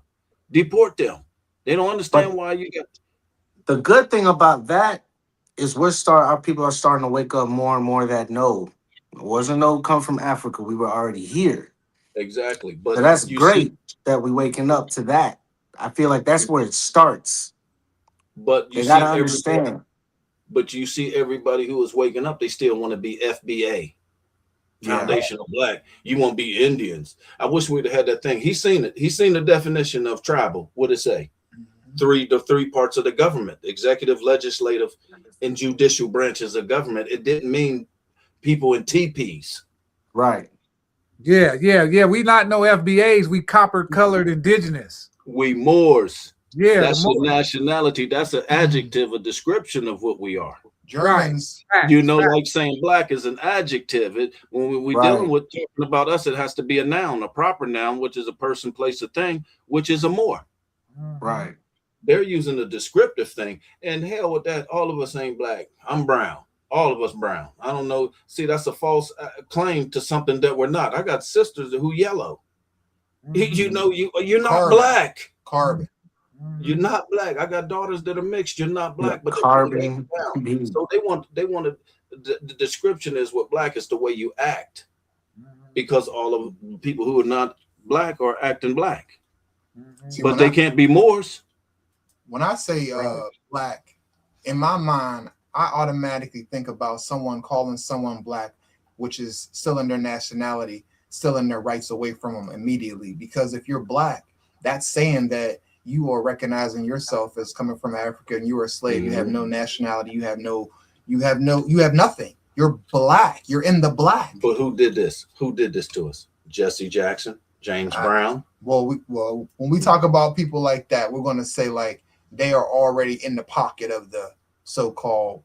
I want to use that term. They're already in the pocket. They've already been paid. Well, they already been paid. Basically. Did you know what Jesse Jackson did when he had everybody saying they black and proud and they was talking about black? He registered himself as a Cherokee Indian. COINTEL is real, guys. COINTEL is real. Yes, he did. Yes, he did. Rainbow Coalition. He was talking about we black and we proud, and at the same time, he registered himself like that. That's diabolical work. But your dad just pulled up the book. Black Devils. Are there black devils? Yes, absolutely. Noble Drew Ali said, "Be careful, because some of your own will put you back into slavery." He was putting people back into slavery with using the definition of black. Calling yourself black was back in, we'll say in the 60s. It was like saying that it was something that was empowered. But in reality, who gave you that term? You didn't give that term to yourself. Someone gave it to you. Who gave it to you? Right. But why was it used like that? And why couldn't you say this? Remember, because all of our grandparents told us, you Indians, but you didn't say that out in public because they knew you would get killed. Right. They were killing you for nuts if you even thought of saying that. I remember we used to get whoopings for calling each other black. Yeah, and then they was killing us for picking up books. Remember, back in the day, you couldn't even pick up a book without they trying to hang you. Yeah. They didn't even want us reading no books, yo. Because they couldn't read. Yeah. That's because they couldn't read. Mad they illiterate. Yeah, they didn't even want us reading no damn books. They would kill your ass for reading a book, or if you got caught with a book. Down south, but up north, remember in New York, they had the Harlem Renaissance. You know, when they was trying to put all that back together. You know, one of the key things that we need to remember is what what's my man name who went blind? James Henry Clark, right? Dr. John Henry Clark. John Henry Clark. What did he say? You have no friends. Yes. But we just like right now, we've been there and done that. We done dibbled and dabbled with everything. And this is what you see us doing right now. We staying out your way. We didn't like Dr. Dre. We didn't been there and done that. We ain't got time for that no more. Right. And this is where we at with it. So everybody understood the message. Stay out of this Yep. piece of way. Now we're beginning to see what it means for us to combine now again. We were separated for a minute, but all things have to be like that. They're separated for a minute. Now we're coming back together with it. This is the resurrection. Facts. And just like did you know Ptah back in Egyptian astrology, it meant water bearer. It's Aquarius. Yeah, yeah. You got Yeah. Amun Ra Ptah, the Mhm. hidden manifestation of the genius of us. Remember? And it's just like Pythagoras, the Greek they call Pythagoras. That Mhm. was Ptah Osiris. Yeah. It wasn't no damn Pythagoras, no Pythagoras theorem. That was Ptah Osiris theorem. Okay. So you know they had the universities in Kemet, right? And they had them over here too. So Ptah, Osiris, and all them. Did you know these was like degrees? It was more than one Osiris. There was more than one Ptah. Yes. But a lot of people don't know that. They just think it's one entity that's this. It's titles, is it not? Yes. And we all Just have. like Jesus was a title. Yes. It's all titles. Christ too. Christ, yes. Christ, And yeah. yes, but these are our sciences, and you can't learn nothing about you from somebody else's culture. Right. Especially one that we've been here for thousands of years. You put a picture up of a caveman and then put pictures up of every culture that was already existing. You telling somebody else about their own damn culture? Yeah. We got Egyptologists. Where the hell is a Europeanologist? Have you ever heard of that before? I was just wondering. You just messed me up with that. Good one. That was. But that's a good point. Just like they give you a Middle East, but won't show you a Middle West, North, or South. Where are the other tologists for all these other cultures and whatnot? Hold up, It's a very good point. I'll give you another one too. How come you got them fake Arabs, Chemetians over in Kemet, but they won't go down to Nubia to ask them people what they knew about Kemet? Ain't they been there since the Kemet began? Oh yeah, they're not gonna do that. So how come you don't never see out the water? The History Channel? How come they don't never go to Nubia and ask them people anything? They're gonna go. They're gonna go where their story is gonna be kept safe, where they can cover it up the best. Yes. They're gonna go where they done already invaded and replaced the rightful owners of that land. They're gonna go there, and film whatever they want to film in sections, and give what they want to the people. That's it. They're not gonna go to the nitty gritty of it. Nah. And what else were they? They patriarchal cultures. Right. And because you know what I learned, what I figured out? Patriarchal cultures are all exclusive. The matriarchal cultures are all inclusive. Mm-hmm. Yeah. Your mama gonna include everybody. Yes. She ain't gonna leave nobody out. Right. The great mother, the matriarchs, they were all inclusive. You know what I'm saying? These patriarchal cultures are all exclusive. They're driven by egos, commerce. Yeah. Yes. That's what they're driven by. Yes. And this is what we call priest wars. And remember, Akhenaten brought that up. Yep. They're priests. Brought that up. High priest wars. Exactly. Yes, they are. Yeah.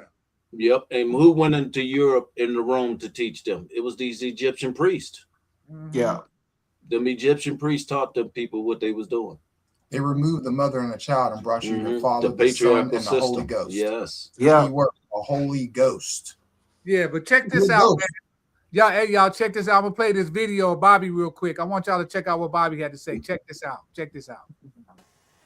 Now, the ultimate science of Kemet and spirituality that they figured out was this. Number one, if anybody ever asked you what is the royal art of ancient Egypt, there is one science, and this is the mystery to everything right here. There is one science that explains all religions and what all religions are alluding to. That later on, for thousands of years later, it got misconstrued, and those religions don't even resemble what those mystery systems, because we didn't have a religion, understood. Ultimately, now we understand that the mystery systems were instrumental in giving us what you call basic education. But the Afrocentric scholars didn't understand that that was just one facet of it. This thing was multidimensional. It was multidimensional. The ultimate mystery that is behind all religions is alchemy. And no people developed the art of alchemy as the Egyptians or the Kamites. Even the word alchemy, al, which means S-U-N, sun, S-O-N, S-O-N, sun, and it also means God, chemi, which means black. Alchemy means basically the black sun. It is the study of the substance called melanin in its biological form, but in its spiritual form, it is the study of every primordial substance in the universe, on earth, and some stuff that's even outside of the universe, which is the ultimate manifestation, and the crystallizing stone that put all of this particular substances of the universe together to make a new reality. And from that alchemical process that we'll get into in a few minutes, you get magic, you get divination, you get necromancy, dealing with the dead, you get all forms of metaphysics, understanding everything, but all of that comes back down to one aspect, is alchemy. And ultimately those gods was alchemical gods. The god Tahuti is the god of wisdom and the god of knowledge, and he is the ultimate symbol of alchemy. Your staff and your caduceus was not the medical symbol. That's what it came based on Greece. Your staff and your caduceus represented, number one, the ultimate spirit of man, as well as it represented the ultimate spirit of symbol of alchemy. We'll get into alchemy and what this thing is talking about in a few minutes. The Moors, in order to understand some of these things, we'll go to some disciplines first, then we'll go back to Kemet so you can understand. The Moors, which was a combination of priests that went up into Europe. They had no really interest in Islam. They just understood that by these priests understanding that religion can be like a political system, they just united under one banner, Islam. But they were Kamite priests, ancient Kushite Arabian priests, which was the black element, which even Muhammad's father knew about. When we go into the Arab thing, we'll talk a little bit about that. And they went up into Europe, and they introduced certain amount of these disciplines. What are these disciplines that we talk about? Ancient Egyptian spirituality. Well, you can find them now in the relationship in the esoteric field. And what white people have done is basically put a white face on all these disciplines. The Moors introduced the tarot cards. Now, the tarot cards are literally picture windows of melanin and the frame of the soul. And from that, you can use divination for it. But divination is the secondary or the minor aspect, where you can read the cards and find out a person's future by divining. But you could also do that with cowrie shells that the Africans, you see what I'm saying? And with pennies or anything else. So that's one aspect. But the major arcana and the minor arcana of the tarot card, in actuality, is trying to explain the alchemical process of the soul as well as melanin. From your playing cards in the Moorish science, from your tarot cards in the Moorish science, you also get your playing cards. Because we hear all the stuff that the Moors introduced. We'll give you some stuff that they introduced that you don't know about, based on spiritual aspects. They introduced several aspects of alchemy into Europe. And they introduced mythology to go along with that, just like the Egyptian mythology went along with alchemy. Alchemy is taking the black substance and crystallizing it into a primordial light seed. The black substance starts off in Kemet as Osiris, or Osir, god of the perfect black. And from that black, the phoenix rises up from the ashes and his soul returns as his son, Horus, Heru, purified, light coming out of blackness. You see what I'm saying? Yang coming out of yin.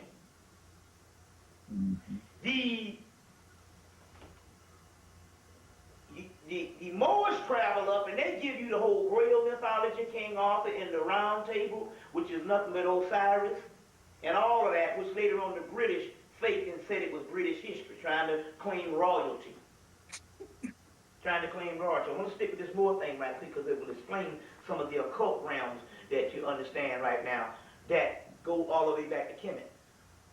So your rune system, where they throw those little runes and they got those things as a form of divination, that comes out of Kemet by way of the Moors.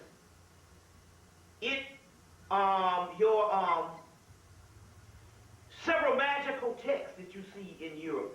Your Goetia system, the greater key of Solomon, the lesser key of Solomon. One is dealing with astronomy and astrology. Another one is dealing with the inner components of the mind and of your body. Yeah, that's it. Goetic demons. Bobby dropping on that one, wasn't he? Yes. Yeah, boy, that's a fire right there. But let me ask you this part too. How much you know about Tartaria? Oh, I know a lot about. We did a whole episode on Tartaria. Yeah. We could probably revisit it in an upcoming episode. Yeah. We could revisit it again, and you know what I'm saying, we could do an episode. They tried to wipe the Tartarians completely off the map. Mm-hmm. I can't remember what year it was, but all the maps, Tartaria was taken off of them almost immediately, all at the same time. They cut them all off the map. And that was the book I just showed. One World America, Tartarians, and the Moors.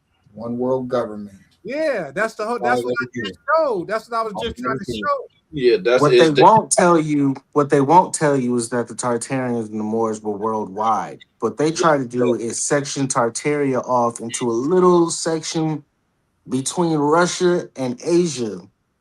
It's weird. They kind of put it up there in a little corner. And really, when you look at it, it was a massive amount of land and space. Even if they tried to cover it up and wipe it off the map, it was a massive amount of space that Tartaria was covering. Well, let's put Tartaria in its proper context. You know the Great Wall of China? Yes. Well, it wasn't the Great Wall of China. It was the Great Wall of Tartaria.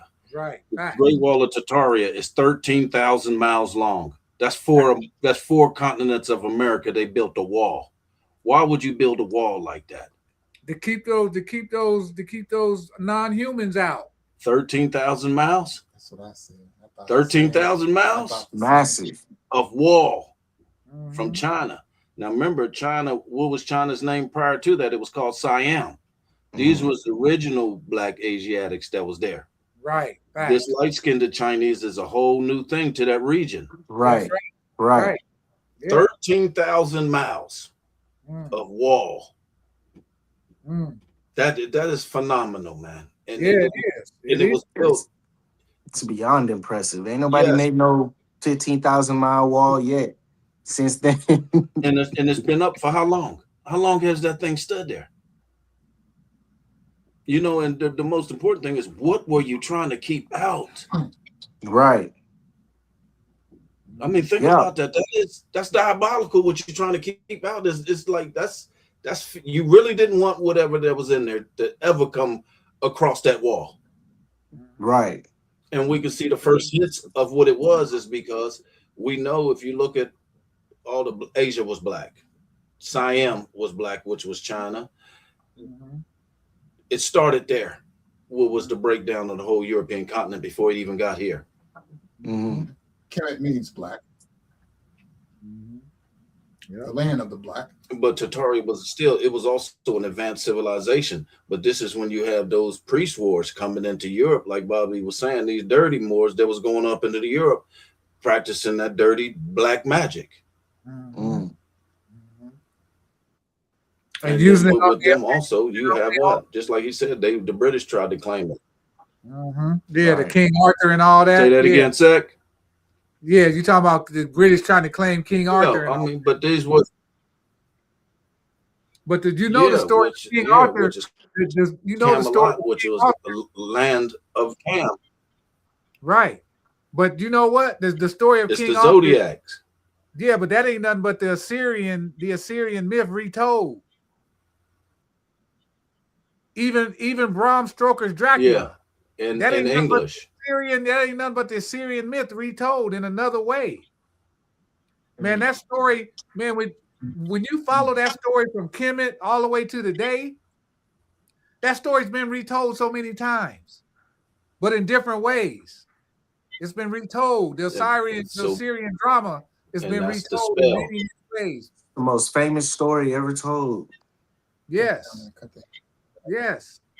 The greatest love story, Isis and Osiris. Greatest love story ever told. Yeah. Yes. And it still all deals with us, but something still came into this world. Mm-hmm. Something came into here, just like with Queen Elizabeth. And where is you talking about like the Bram Stokers with the Dracula thing? That's a 2-part thing though too, because where's King Charles at right now? He's in Dracula's castle, because they said they are descendants of Vlad the Impaler, right? Mm-hmm. All right. Well, what did the Moors Mehmet II said? He went to go cut the head off of Satan, which was those reptilian beings over there, because those high priests was summoning up some shit they shouldn't have been doing, and that was also part of the Atlantis experiment that was going on that went bad, and that's what caused it to sink. And then the high priest, a lot of them went over to Kemet to restart that over there in Kemet. I remember reading about something similar to that in the Necronomicon. Mm-hmm. When they were touching on Atlantis and whatnot. You said, Kim, you put them on that Palo Mayombe, Palo Monte? Oh man, that Palo, boy, that's my shit right there. Where's my Palo? Where am I trying to say? I would show my little altar, but I don't really like to put that on. I don't really like to put that out to the people like that. But I got my little altar to the side with all my little Palo Mayombe shit right there, bro. That came from Bobby too. Oh man, and I'm gonna tell you, it's the most powerful shit on the planet, bro. Mm-hmm. It's the most powerful, magical occult system on the planet. You talking about your altar in the office? Yeah. Hey, that's my favorite. That's my favorite room in the house. Yeah. I go in there and stand in there 10, 15, 20 minutes, just absorbing everything in there. Yeah. It's powerful, man. I'm telling you. So if you ain't got no altar in your house, you need to get one. I'm telling you. I know. You got to put an altar up in your house and then put pictures of those who passed away in your altar, because they will protect you. Because where'd they go? They didn't go nowhere. Because when people die, they go to live inside of you. Mm-hmm. Ain't nothing out there. They go to live inside of you. It's the blood, the DNA, DNA. Yeah. Listen, man, my mom passed away about a year ago, bro. And she still come to me and talk to me and tell me, make this move, don't make that move. Move like this, don't move like that. So when somebody pass away, man, put a picture up on your altar of them and give them water, give them food, just like they was here. Mm-hmm. Like if they like chicken, put some chicken on the altar for them. Got you. Man, I'm telling you, I'm telling you, that shit is real powerful, man. That shit is real powerful. And nobody will never come fucking with your house. Nobody will never break in your house or nothing. They can't even get close to your house, bro. Put that red brick dust out there, though, too. Yeah, that too. Yeah. But I'm telling you, an altar is one of the most powerful things you could put up in your house and then put the picture of your loved ones that passed on there. I'm on it. I'm on it. I'm telling you. Wednesday. I'm telling you. Wednesday. Yeah, But man. I go get Baphomet a good shot of dark rum. That's what I do. Yeah. And I'm Give him a always good putting, shot. I'm always putting alcohol on my altar because even in the church, they used to give them wine and shit back in the church, back in the day. Yeah. You know what I'm saying? So I always put some alcohol because remember, the alcohol is the spirit. They went from using real wine back then to using little fake grape juice and stuff. Now, back then they used real wine. Because if you look at a liquor store, what does it say up there? Wine and spirits. Spirits, yeah. The spirit is in the alcohol, bro.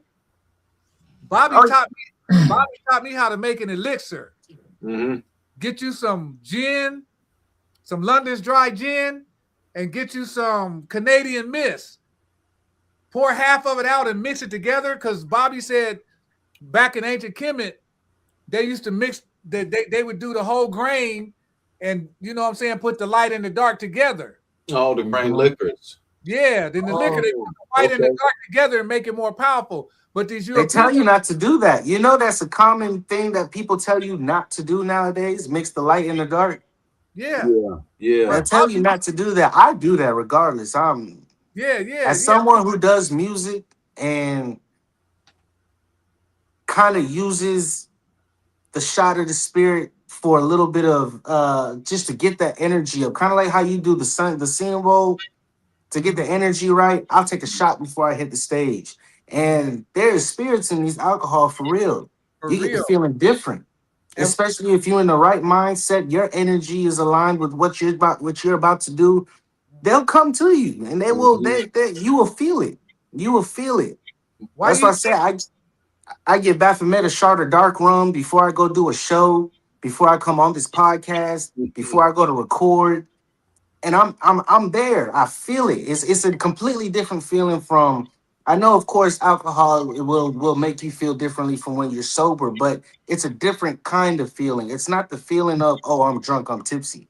You know what you use it for. It has a purpose. Yeah. Exactly. I'm not just drinking to drink. Yeah. You see what I'm saying? Why you think these white folks, when they make this alcohol, they put seals on the bottle, bro? All them bottles got seals on them. Mm-hmm. But they don't want you making your own alcohol. They want to be able to make it. They don't want you. So that's why I get the dark. I get me some London dry gin. I get me some dark Canadian Mist, and I mix them together. You know you can heal yourself with that shit, bro. You can actually heal yourself because the spirit is coming through the alcohol. Yeah. And that's what a lot of people don't understand. That's why when a nigga get drunk, he speak his true mind. He starts talking. That's the spirit. That's the spirit coming through. That ain't him. It's not him. See, but these are the sciences. These are the sciences nobody know about the uses of these things because they're all taboo. Right. Yeah. You know, and then the movies made it for certain things. So your mind is already programmed to think this is what it's being used for. Right. Facts. Yeah. So, but you writing exact, man. But my thing is, there's good books. Remember, Bobby used to say, you take what you can from them, but you have to reverse a lot of the stuff that's in the Albion's books when they're writing about us. So right. It's like, you just got to, but you have to be able to discern it. Right. Check this little piece out, y'all. I got another little piece from Bobby. Check this out real quick. Bobby was true. Road board. He said, I don't even know that guy that did that crime. And I think he was in there for 30-something years or 40-something years? He said, I don't even know that young boy that did that crime years ago. So it's the same thing with this prison. It's the same thing of trying to get to a level of no self. But we're going to cover just about all aspects of this thing today. And we're going to clear the stuff up. So also, too, now, feel free to... Are you straight? Yep. You on? Yep. Okay, we're gonna cover all aspects today. So feel free to no questions are too small or too big. No questions are too small or too big. And basically what we're actually retrieving, that's why at this particular time, how many people is this stuff new to you? This stuff is new to you. as far as this particular acquisition of knowledge and information. In so many words, this particular information, I think you're going to get some more chairs, or you all right? This particular information, when you see a person come before you at this particular time, and I know sometimes it's good to give those particular people a certain amount of respect when they're trying to teach you a certain amount of things, but you got to realize one thing about this when you're doing that, and just understand this. This particular knowledge is your knowledge. So in so many words, the spirit realm chose a group of people to go through this, to access all this particular information, to give it back to the ones who are waking up at this dispensation of time. So in so many words, it's your birthright to get this particular knowledge and this particular information. It's your information. It's not the speaker's information. You see, it's too often we look at that person and say that person has great wisdom, and we want to turn our life over to that particular person. And the whole key is that person was just a person to reintroduce you to knowledge. You understand that's not only within you, but it was knowledge that you put down before you went to sleep and agreed to come back to get this particular knowledge at this particular time. So in so many words, you agreed to come back at this particular time to rediscover your past and rediscover your particular information, and ultimately rediscover that you are gods and not humans. You see, you agreed to do that. We asked the question right now, how many people always thought that there was something special about them maybe since they was a child? Raise your hand. I go all over the country, and I have never been in a room where everybody didn't raise their hand. And what I mean by that, for the mere fact that you are up in here, at this particular time, and you're not interested in a football game going on or a party going on, or I'm looking at black people on Saturday nights. We got damn near 75 people in a place on a Saturday night, and some of these people are young and they ain't interested in partying, then obviously you know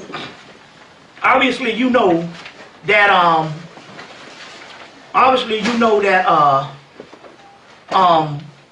it's something spiritual why you are here. You're not here based on, well, this is some good, let's go take in some knowledge or something. This is not another form of entertainment.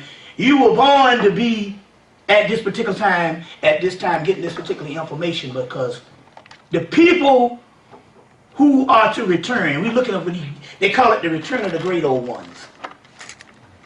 These great cosmic beings that's coming back. These people are, you see in the Bible, in the Revelations, which was not written by Patmos. They got they have a Persian Revelations that they got from Persia, that they copied it shamelessly. You could get the book Parallel Myths. Anybody got some? First of all, we need to do something. How many people got how many people got a pencil and a piece of paper?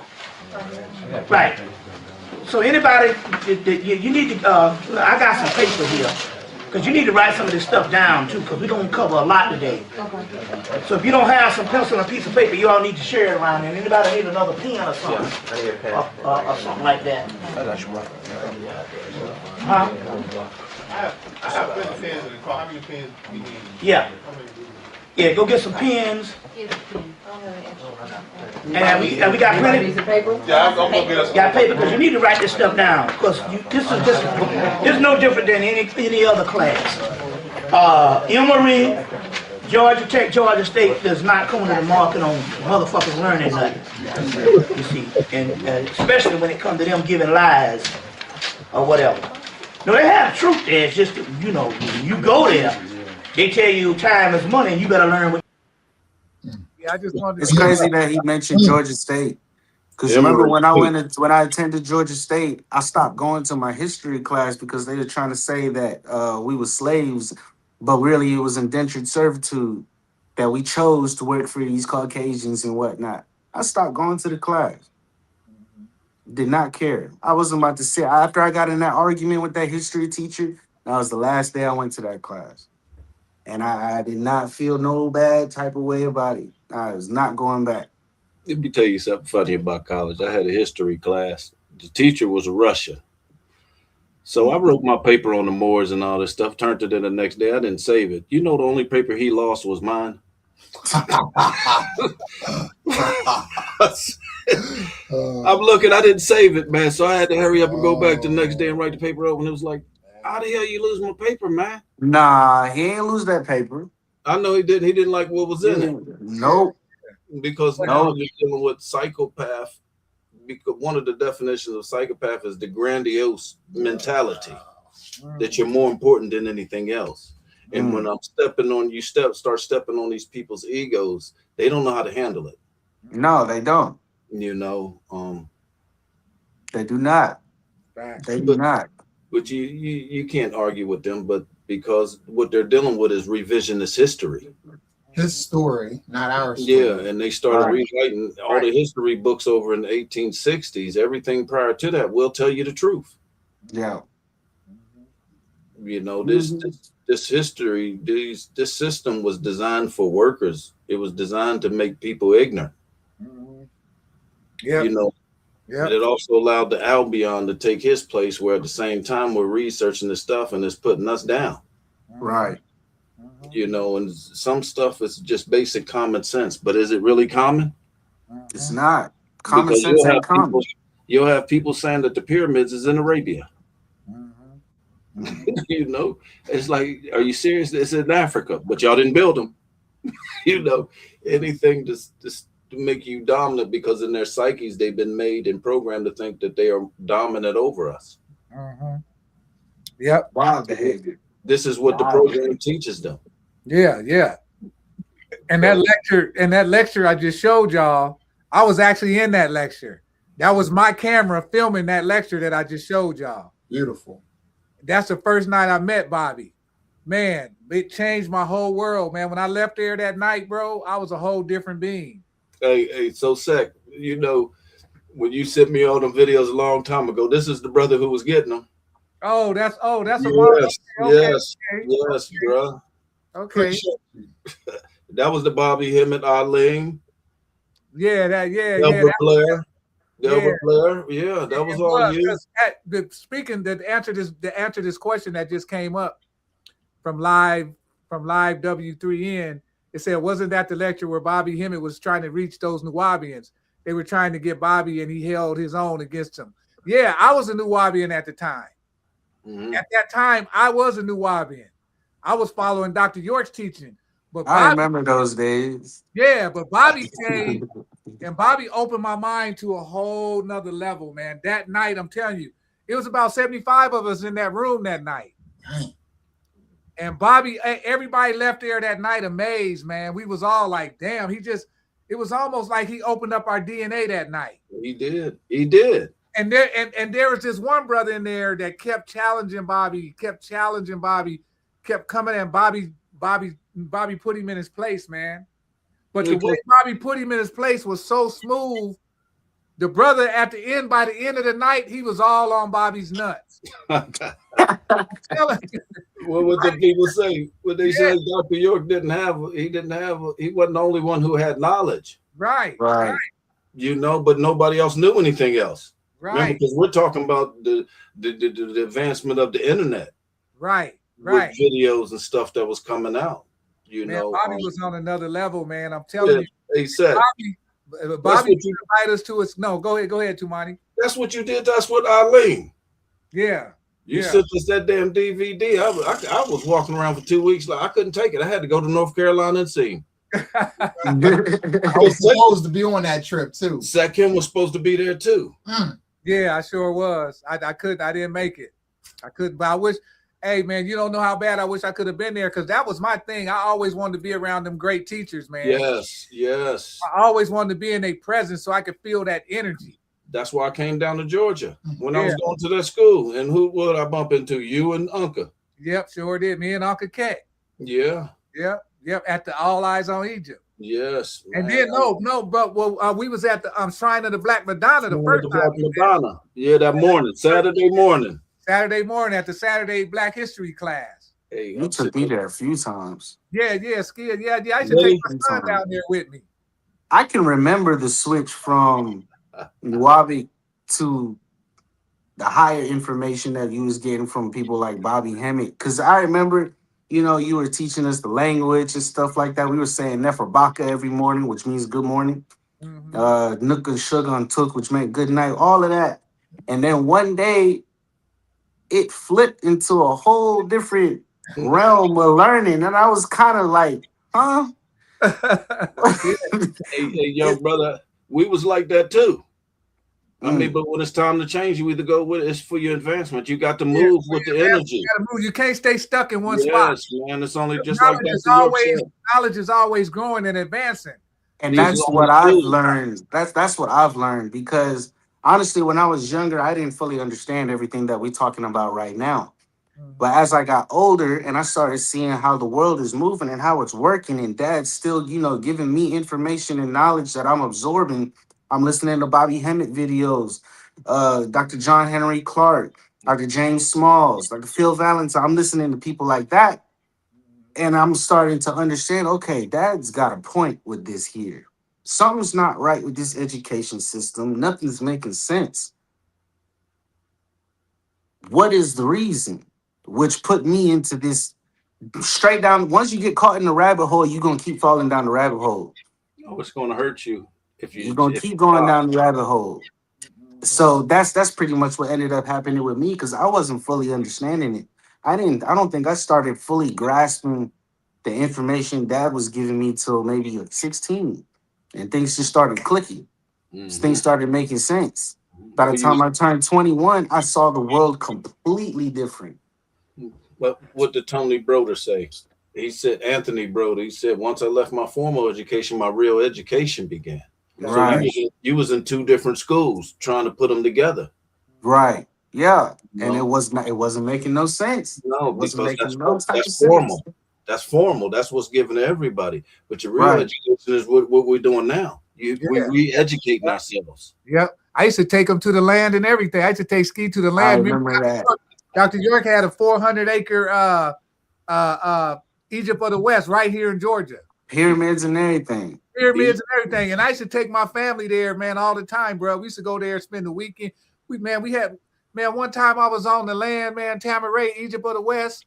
And I swear to God, I was in another country, bro. I swear I wasn't in America no more. Because It was a different feel. Yeah, it's a different feel. He had pyramids up. And one night he had this show, man. I'll never forget this. I'll never, ever forget this.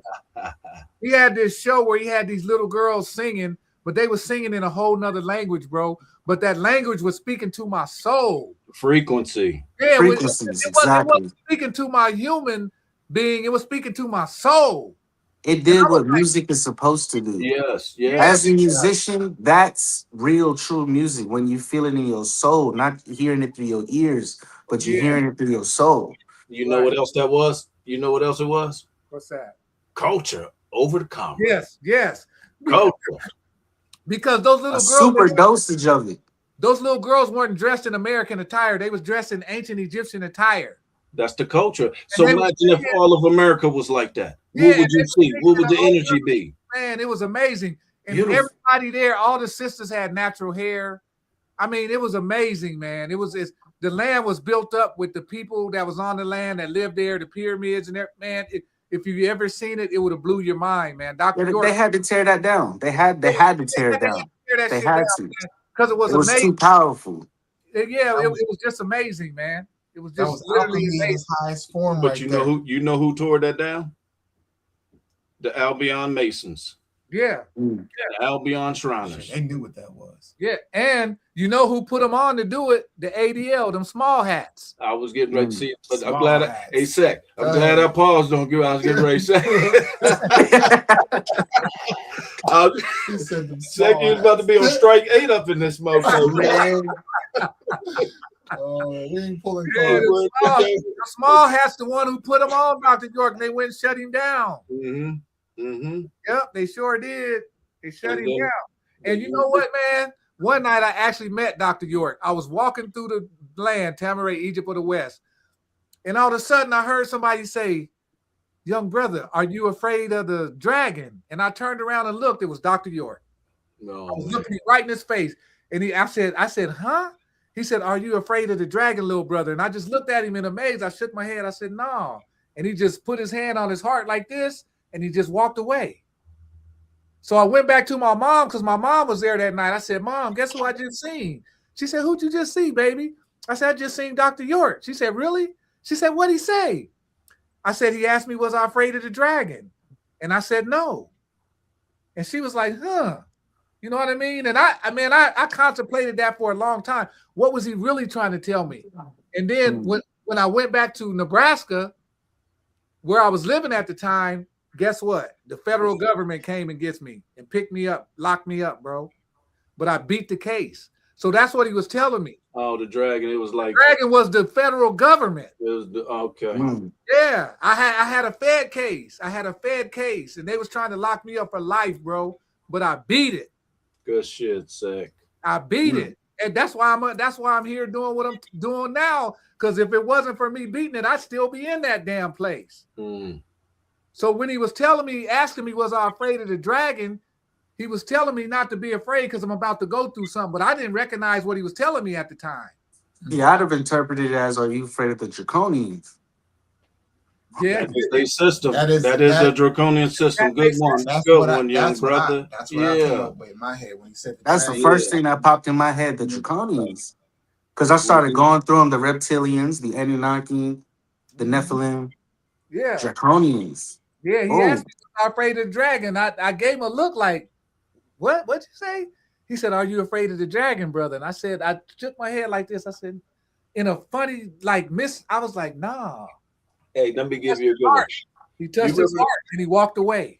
You remember that one time me and your uncle was down there with Buns? And Buns, remember he said, Dr. York said, I'm only going to be here for 30 years. That's right. He said the greatest thing he did was, there's all of y'all Dr. Yorks now. So y'all got one, but there's thousands of them out there. That's right. That's right. Facts. And I thought that was like, wow. Yeah, Buns. I ain't heard that name in a minute. Dang. What? Man, we used to sit down and listen to Buns for about 3-4 hours, man. Just I was little. Jeez. Oh yeah. You was a little kid. You was only about 5 or 6 years old. But I remember these though. Like they're memories that are imprinted in my brain.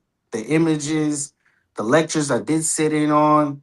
Like they're all stuck in my. I forget everything else, but I remember those moments. Somebody had Sekim cracking up, crying. Sekim. Yeah. Did you see the brother put young Pharaoh out there, right? Did you see the boy booty dancing the other day on the video? Young Pharaoh? Did you not, man? Oh my God. That nigga was twerking. What?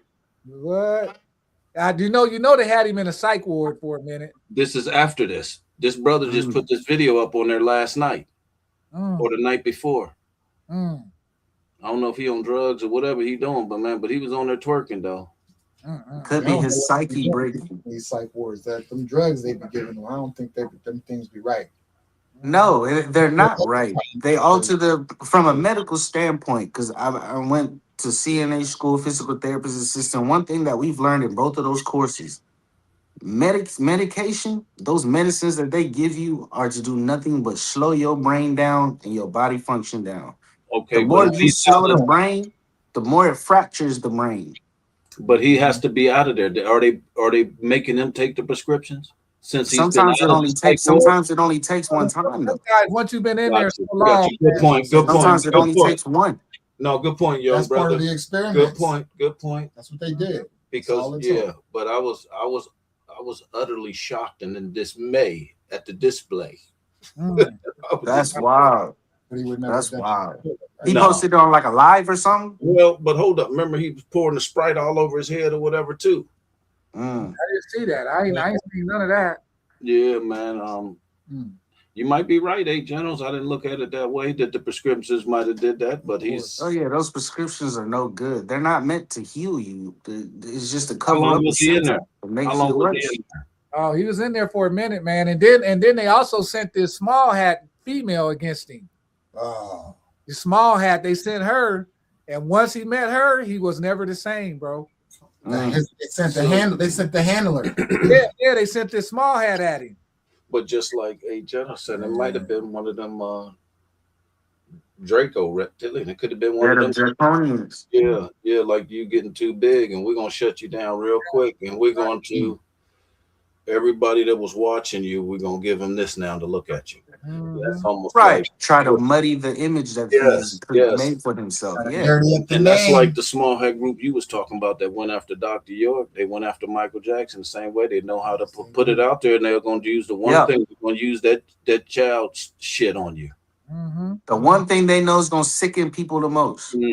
Yep. Preferably our people, though. They know what we're not going to tolerate, and they know how to say, okay, well, he's a this or he's a that. How you feel about that? Well, he's not accepted in the community. They know how to do that. Right. Yes, he did. That question down there is a really good one. It was it is. I was ego. I was getting ready to read it because he said young Pharaoh said some stuff about Bobby Hemmett too.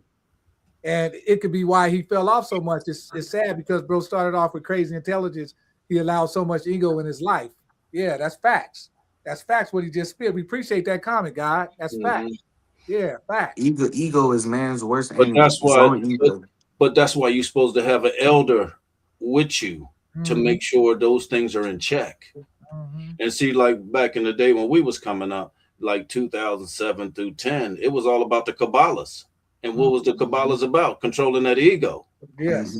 Yes.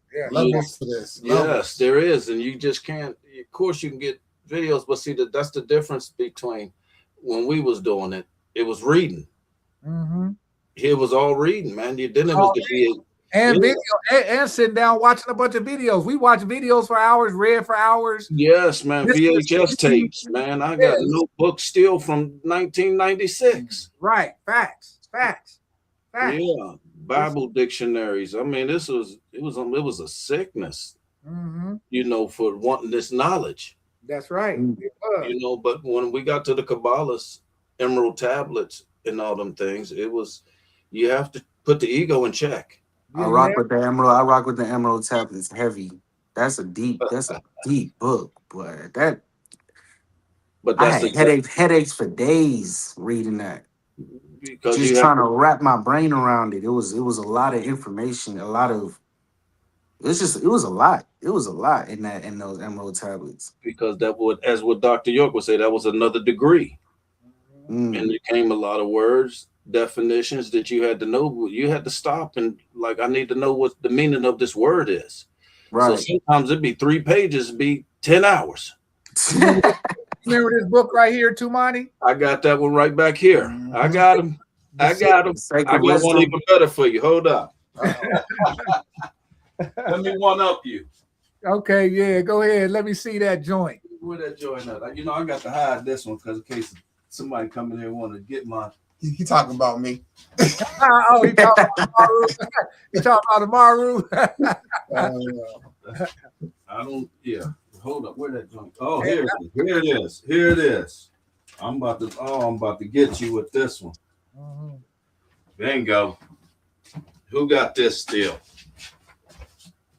The Holy Tablet. Who got it still? The Holy Tablet. I still got it. And if you can't see it, it's money green. Yeah. That's the original. Yeah. For the land. Yeah. That's the joint right there. But hey, 8 generals, I know what you're saying because when I was reading them Kabbalahs, man, it was difficult because you had to. But the best part about it was you trained your mind. Yeah, keep going. Absolutely. It was a lot of training and patience. It taught you all these things went into it. Yeah, because everybody can't read like that. You got to have a certain mindset to sit down and actually read like that. Yeah, I'm gonna go into it. Yeah. I'm going in. And then actually study it because I used to have a notepad. I'd be writing down notes while I'm reading. Man, you know how we used to do, Tumani? Yes, man. I still got the notebooks from '96. Me too. I still got them too. Right. Well, man, and that's why people are like, how can you understand the Bible scriptures like that? Well, because I did a whole year thing with the 7-day Adventists where they taught you how to read the Bible, how to study it, what to look for. And all these things created a greater memory, right, and greater understanding, overstanding, and understanding of everything that goes on. The Bible is a banker's manual, by the way. Yes. Yes. You can't, and a lot of people be trying to throw that book away, and I always tell people you can't throw the baby away with the bathwater. Well, it's a code book, and if you understand, it's a Masonic book, and it's mixed with allegories. You have to know if you're not going to study the book. It didn't say read. Second Timothy 3:18. It says study to show thyself approved. That's right. Not read. It said study. Study. That's right. Two different words. Big difference. Yes. That Big means you don't know the word stop and go to the Hebrew, Aramaic, or Arabic to get the definition. That's right. Just like the Aramaic word for Greek. Say that again. Or go into the Greek as well. Yes. Mm-hmm. And it's just like you can't, like Elohim in the Bible. People just keep on going past the word Elohim. You don't even know what it means. Mm-hmm. It means God and goddesses, right there in the Bible. Mm-hmm. But you're not gonna keep reading it because stop and get the definition because I don't need to know what that is. Well, you're missing the whole purpose of the statement of what it's meaning with that word and why they put it in there like that. Facts. Just like Yahweh, Jehovah, El Shaddai, these are not the same people. And it's not the same meanings of it. They're all different definitions of something, explaining something else.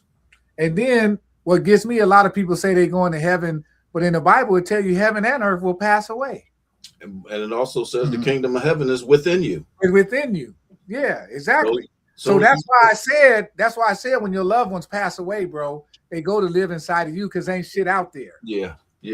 They go to live inside of you because you got a whole universe inside of you. You are the universe. That's right.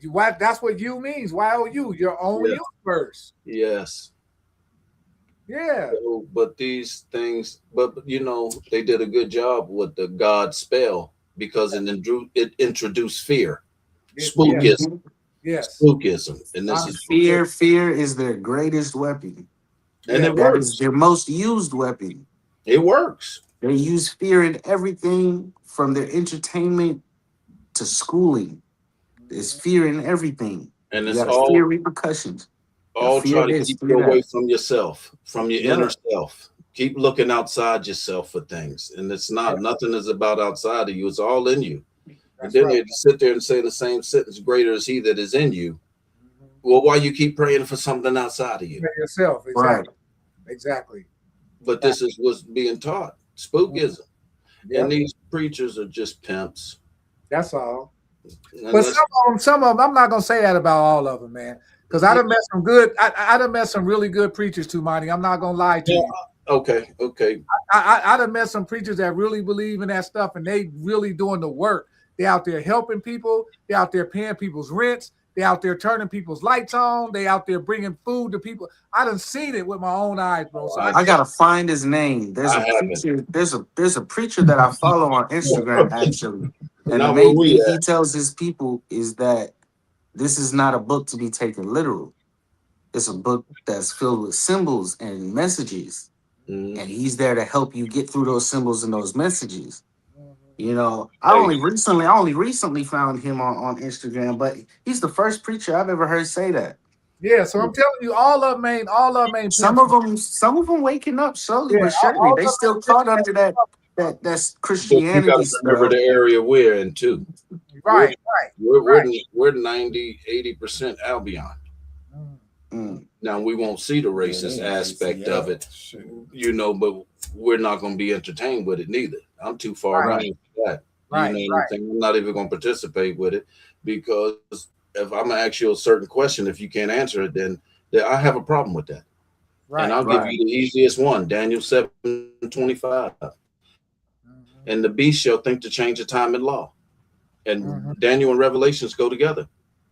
And the beast will change the time and the law. The time is the Sabbath, and it's the law of the 10 Commandments. But they don't know the answer to that because they get to the New Testament and said Jesus did away with all that. When he said, I'm here to fulfill the law, not throw it away. That's right. Know the real day of the Sabbath. Yeah. Right. And the Pope has decided what day would be the Sabbath. They did. Constantine in 325 AD changed the Sabbath from Sabbath Saturday to Sunday.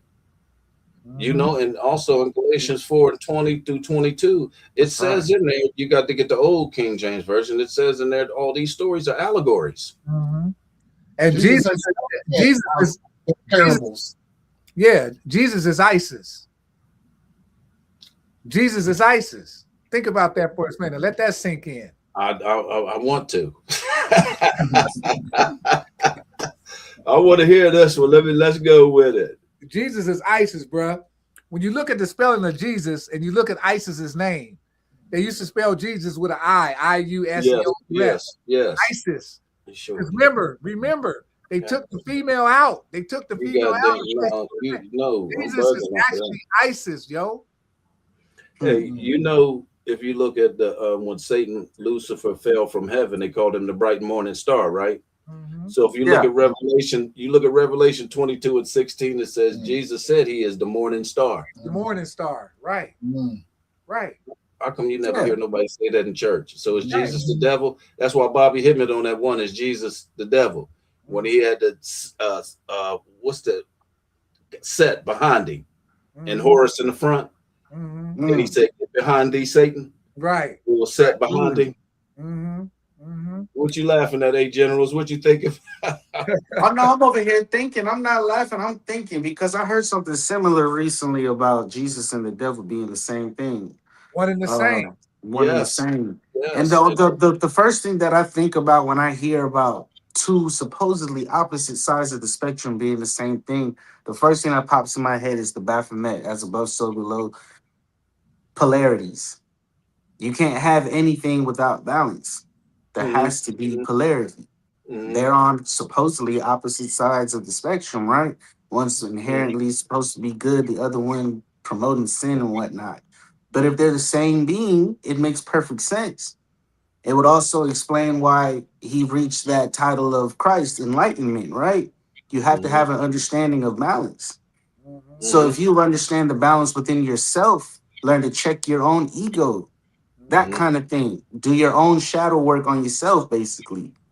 But nobody will ever do what you just said because Baphomet to them is the devil. Right. They don't understand that Baphomet is before their concept of devil. But I did that to my daughter one day. She told me that's the devil. I said, pull it up on Google. Go read this. And then she just, like you said, it's balance, male and female balance. I said, so why did you let somebody tell you that instead of you going to research it for yourself? So you just learn two things. Don't listen to everybody and go research what it is. For yourself. Yeah. Exactly. That was the most important thing Dr. York kept putting out there. Don't believe me. Go look for it for yourself. Balance energy. You got to have the masculine and the feminine energy. That's the left and the right side of the brain. Yeah. If you look at the Baphomet, it has both male and female parts. That's right. It shows you in its stance, as above, so below. Right. It's showing you everything. He's pointing up and he's pointing down. He's pointing at the black moon and the white moon. He's basically pointing at the yin and the yang, light and darkness. As above, so below. As within, so without. Darkness comes out of light. Excuse me. Light comes out of darkness. Yin coming out of yang. Yes. Without no darkness, you have no light. And everything. And I think that's what Bobby was hitting on in that video you played earlier. That is what he was hitting on. So God would have to have both then. That's right. He would, yes. Facts. Well, they tell you that in the Bible. I know that. When they say that's why I always watch them people always talking about love and light, family. Love and light. No, everything ain't love and light. Sometimes shit is dark. Yeah. It's a balance. That's the reality of it. You can't have one without the other. No damn love and light. No, it's darkness too. But see, you gotta go into darkness to get the light. But these people are not taught that these things because everybody operates off of a belief system. The only information, false information, mind you, that they get about balance is through either religion, Christianity, or through Hollywood, which is definitely not real for real. Because they'll show you the Baphomet in a Hollywood movie quick and tell you run. It's the devil, it's evil. Yep. And whoever made this comment at the bottom, Reverend Ike was a bad dude. He was giving up the truth. Yeah, he was. Fact. I can say that, but see, I'm just saying our area here, we do not have that. Right. I've seen preachers just take. Right. You know, that's all I've seen. You know, that's why I got this big ass statue up here of Baphomet. Let me bring it down real quick since we brought it up. A lot of people scared of this shit. They think it's a symbol of the devil. This ain't no symbol of the devil. This is a Christ-like symbol. Mm-hmm. This is a Christ symbol. Everything about this thing is nothing but symbology. Look at the pineal gland above his head. Yeah. It's not So literal. it's symbol on symbol on symbol when it comes to these Baphomets. Yeah. It's a mountain of symbology. Yeah. You know what I'm saying? So that's what I'm saying. People don't understand. Yes, bad. I'm thinking the same thing, boy. That statue bad, boy. Yeah. That's my homie right here, man. I had this dude for a minute. I always keep him up there because listen. Bobby told me a long time ago, when you buy these type of statues and put them in your home, you bring that same energy into your home. Right. That's right. Mm-hmm. You know what I'm saying? No matter what nobody say, you bringing the same energy into your home. Mm-hmm. That's why they didn't want you to have images. Wicked. This is a Christ-like symbol. But the wings represent expansion of knowledge. You got the male and female breast, which represents the divine feminine and the divine masculine. You got the caduceus right here with the two snakes. Ada and the Pingala. Yeah, the Kundalini. The two central nerves that come out your coccyx bone. Right, exactly. And then you got the goat feet representing that the human body is just an animal. It's not really divine. Mm-hmm. Right. It's animalistic. You got to rise above it. You got to rise high. You got to vibrate high. This human form is very animalistic. Yeah, because this human shit is grotesque. The Sphinx too. Yeah. Don't let your animal instincts rise above your intellect. Right. That's right. So this statue right here is deep, man. This statue right here is real deep, man. You know, don't never let nobody tell you this is a symbol of the devil, because that's the farthest thing from the truth.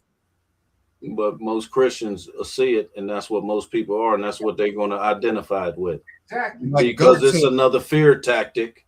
Yeah. In spookism. Yep. People done vanished from my life completely once they saw I was messing with the Baphomet. I mean, they took off quick, fast, in a hurry. This statue right here, same thing. Pan. This was also the poster boy for the devil. How many flutes do he got on that thing? Man. He got 1, 2, 3, 4, 5, 6, 7, 8, 9. 9. And you know, 9 represents completion. Right. Yes. You know what I'm saying? Mm-hmm. So ain't nothing evil or spooky about this stuff. You just got to understand it.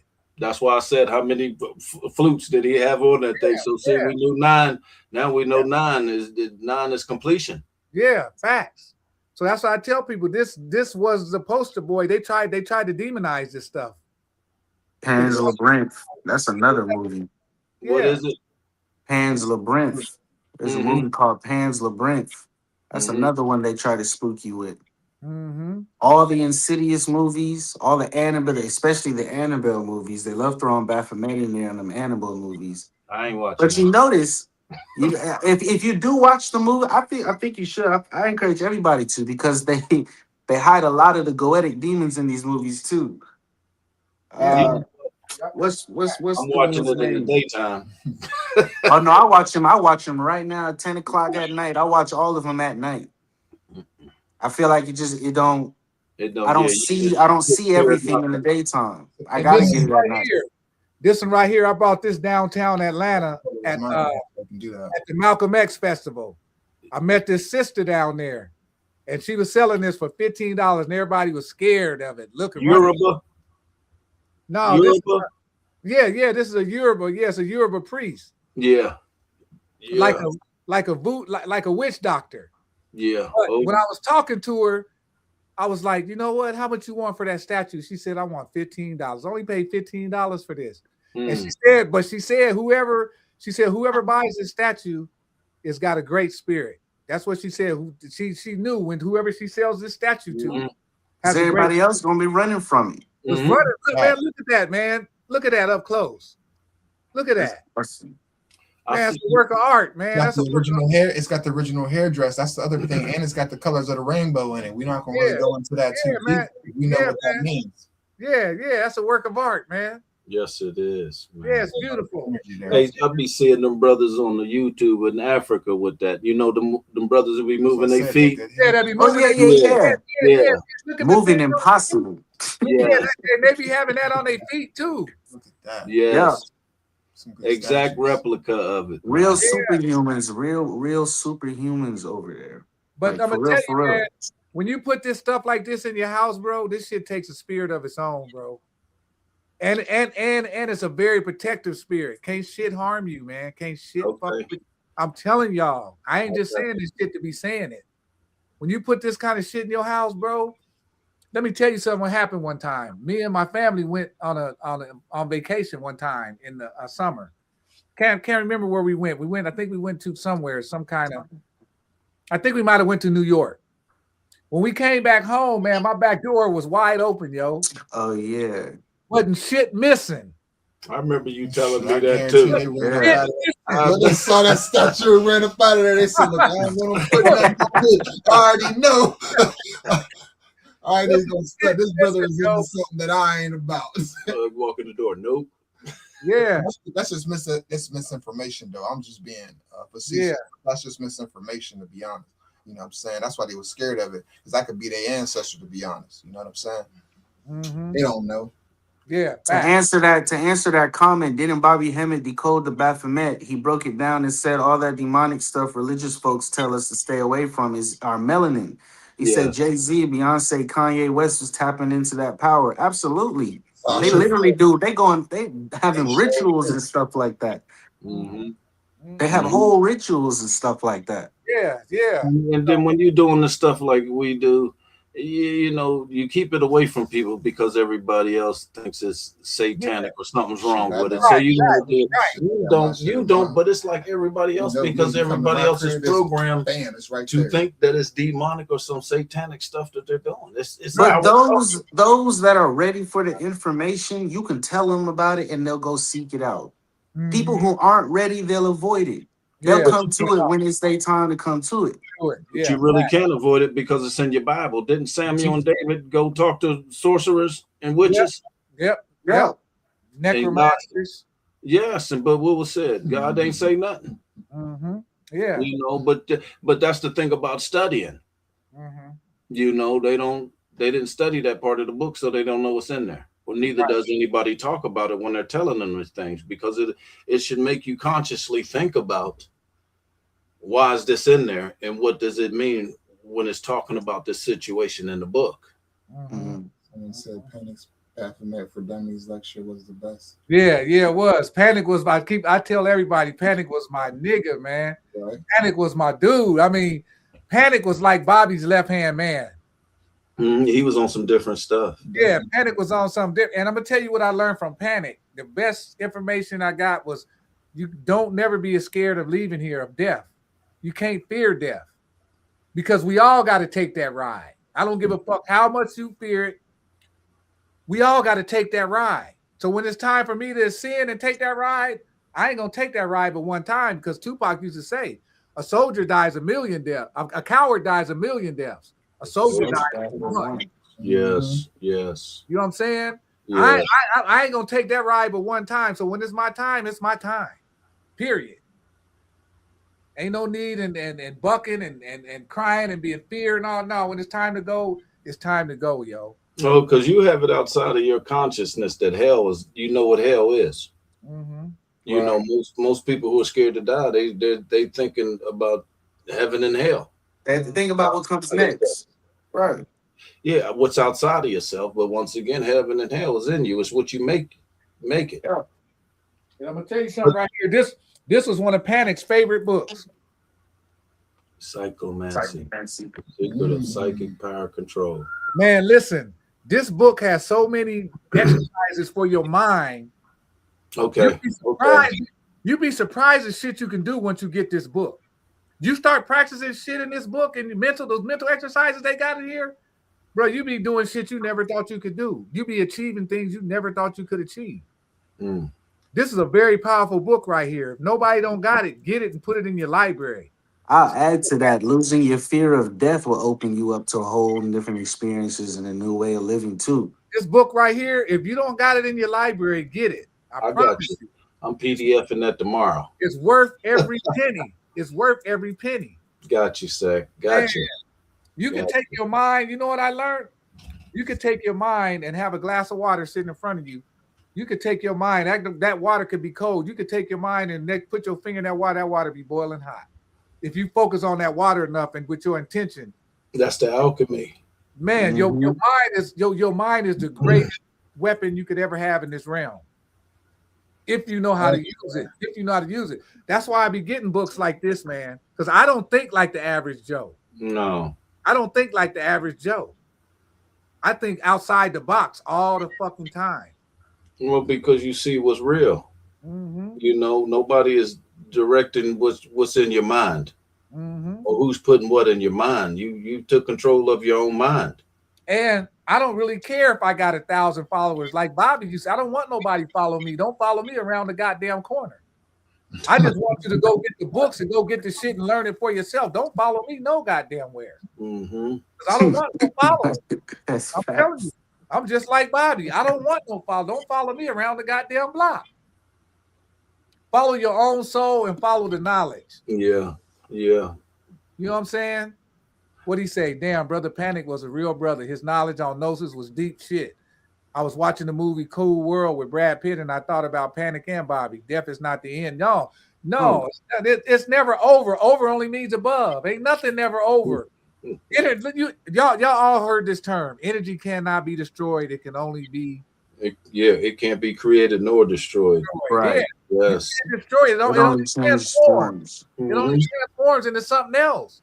Energy and consciousness. Yeah. So when you lose this body, you just moving around the earth. You moving around the omniverse without a body now. But what did the Commission say? What did the ancestors say? This was death. Yes. This is death. I was gonna say that earlier when we were talking about dying. Yes. This is already death. Yes. Yeah, already. You're right. You're in the meat sack. This is Yeah. Facts, Amaru. You in a meat suit. Yeah. We fucking around, walking around in a meat suit. Yeah. Bobby used to call this this is hell. Right, exactly. Bobby used to always say, everybody down here walking around with shit in them. You're a walking septic tank. Yeah, you're a walking septic tank because I don't care how much you done shit, you got some shit still inside your body. Yep.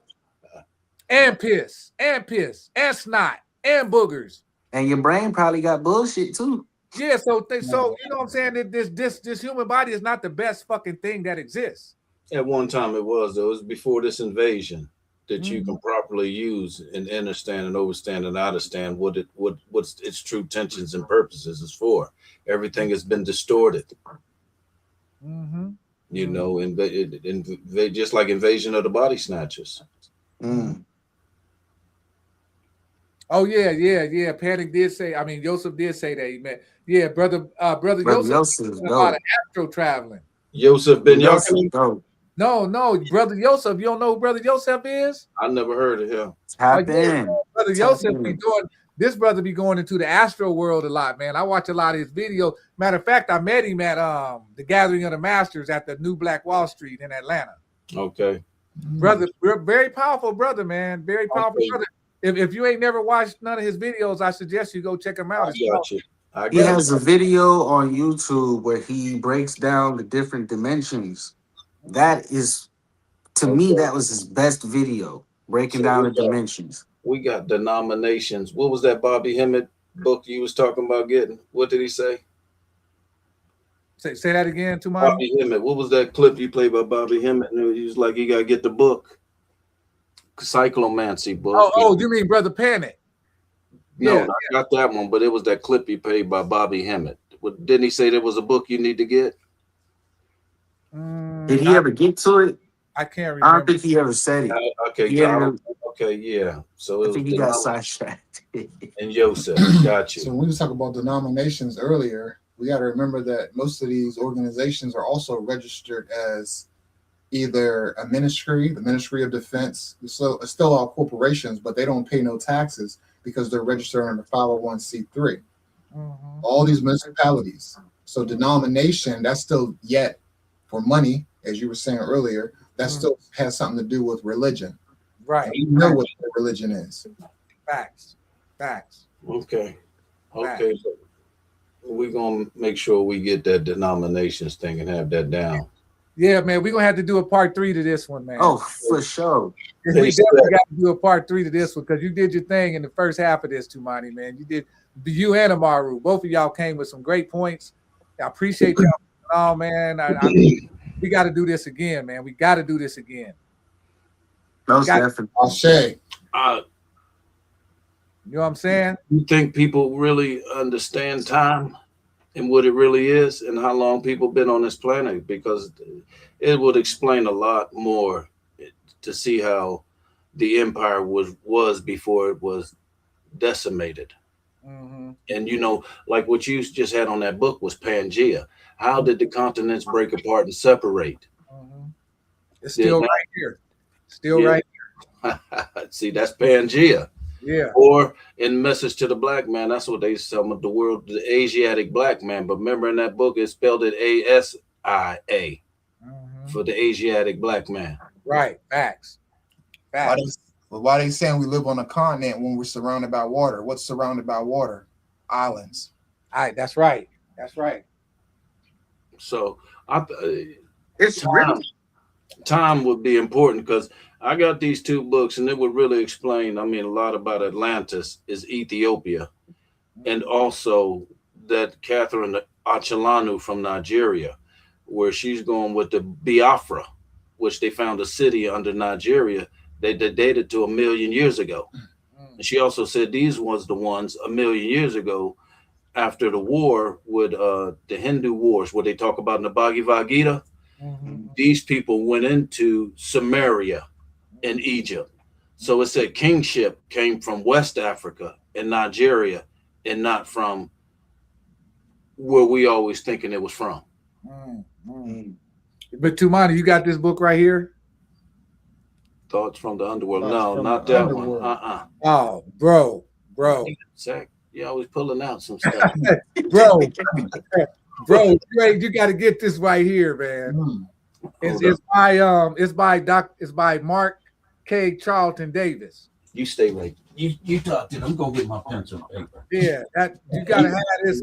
You gotta have this in your library right here. I ain't even Hold go. up, it's gonna be on the I ain't video. even My go- bad. I ain't It's even gonna be on the go home. I ain't even video. go Yeah, home. it's gonna be Yeah, on the I'm gonna video. get that. On part Yeah. three. Hey, Seth, what I take before I PDF the hell out some books. I know you will. I I know got my you will. laser jet printer and some binder. Yeah. Yeah, This yeah. book right here, man. This book will have your mind just thinking that way out the box, bro. Encyclomancy. This is like Osirian. This is like Osirian shit from Okay. Remember Osiris was the Lord of the Perfect Black. Yes, Yeah. yes. You going into some deep shit with this book right here. But everybody can't handle this book. No. Everybody can't deal with this. Thoughts from the Underworld. Thoughts Oh, from my the goodness. underworld, bro. Ah, damn, that's a damn encyclopedia. Yeah, it's thick as hell. It's thick as hell. Look how thick it is. See, I think it's like about. Let me see how many pages it is. It's about 700.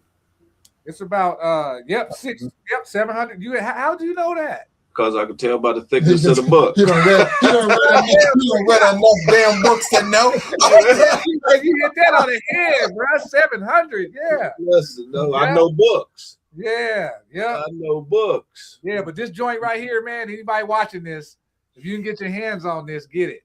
My mind got 4 months. It's worth every penny. It's worth every dime, dollar, and nickel. Trust me. Gotcha. It's like y'all said, that money ain't worth nothing anyway, so you might as well put it in this kind of stuff. Because this is gonna pass down to my children. My son gonna get it. After I'm gone, he'll have it. His kids will have it. Oh, well, all of them. Yeah, you know what I'm saying? All of them. So yeah. Lock myself in a house for a good 2 years and just go crazy. Yeah.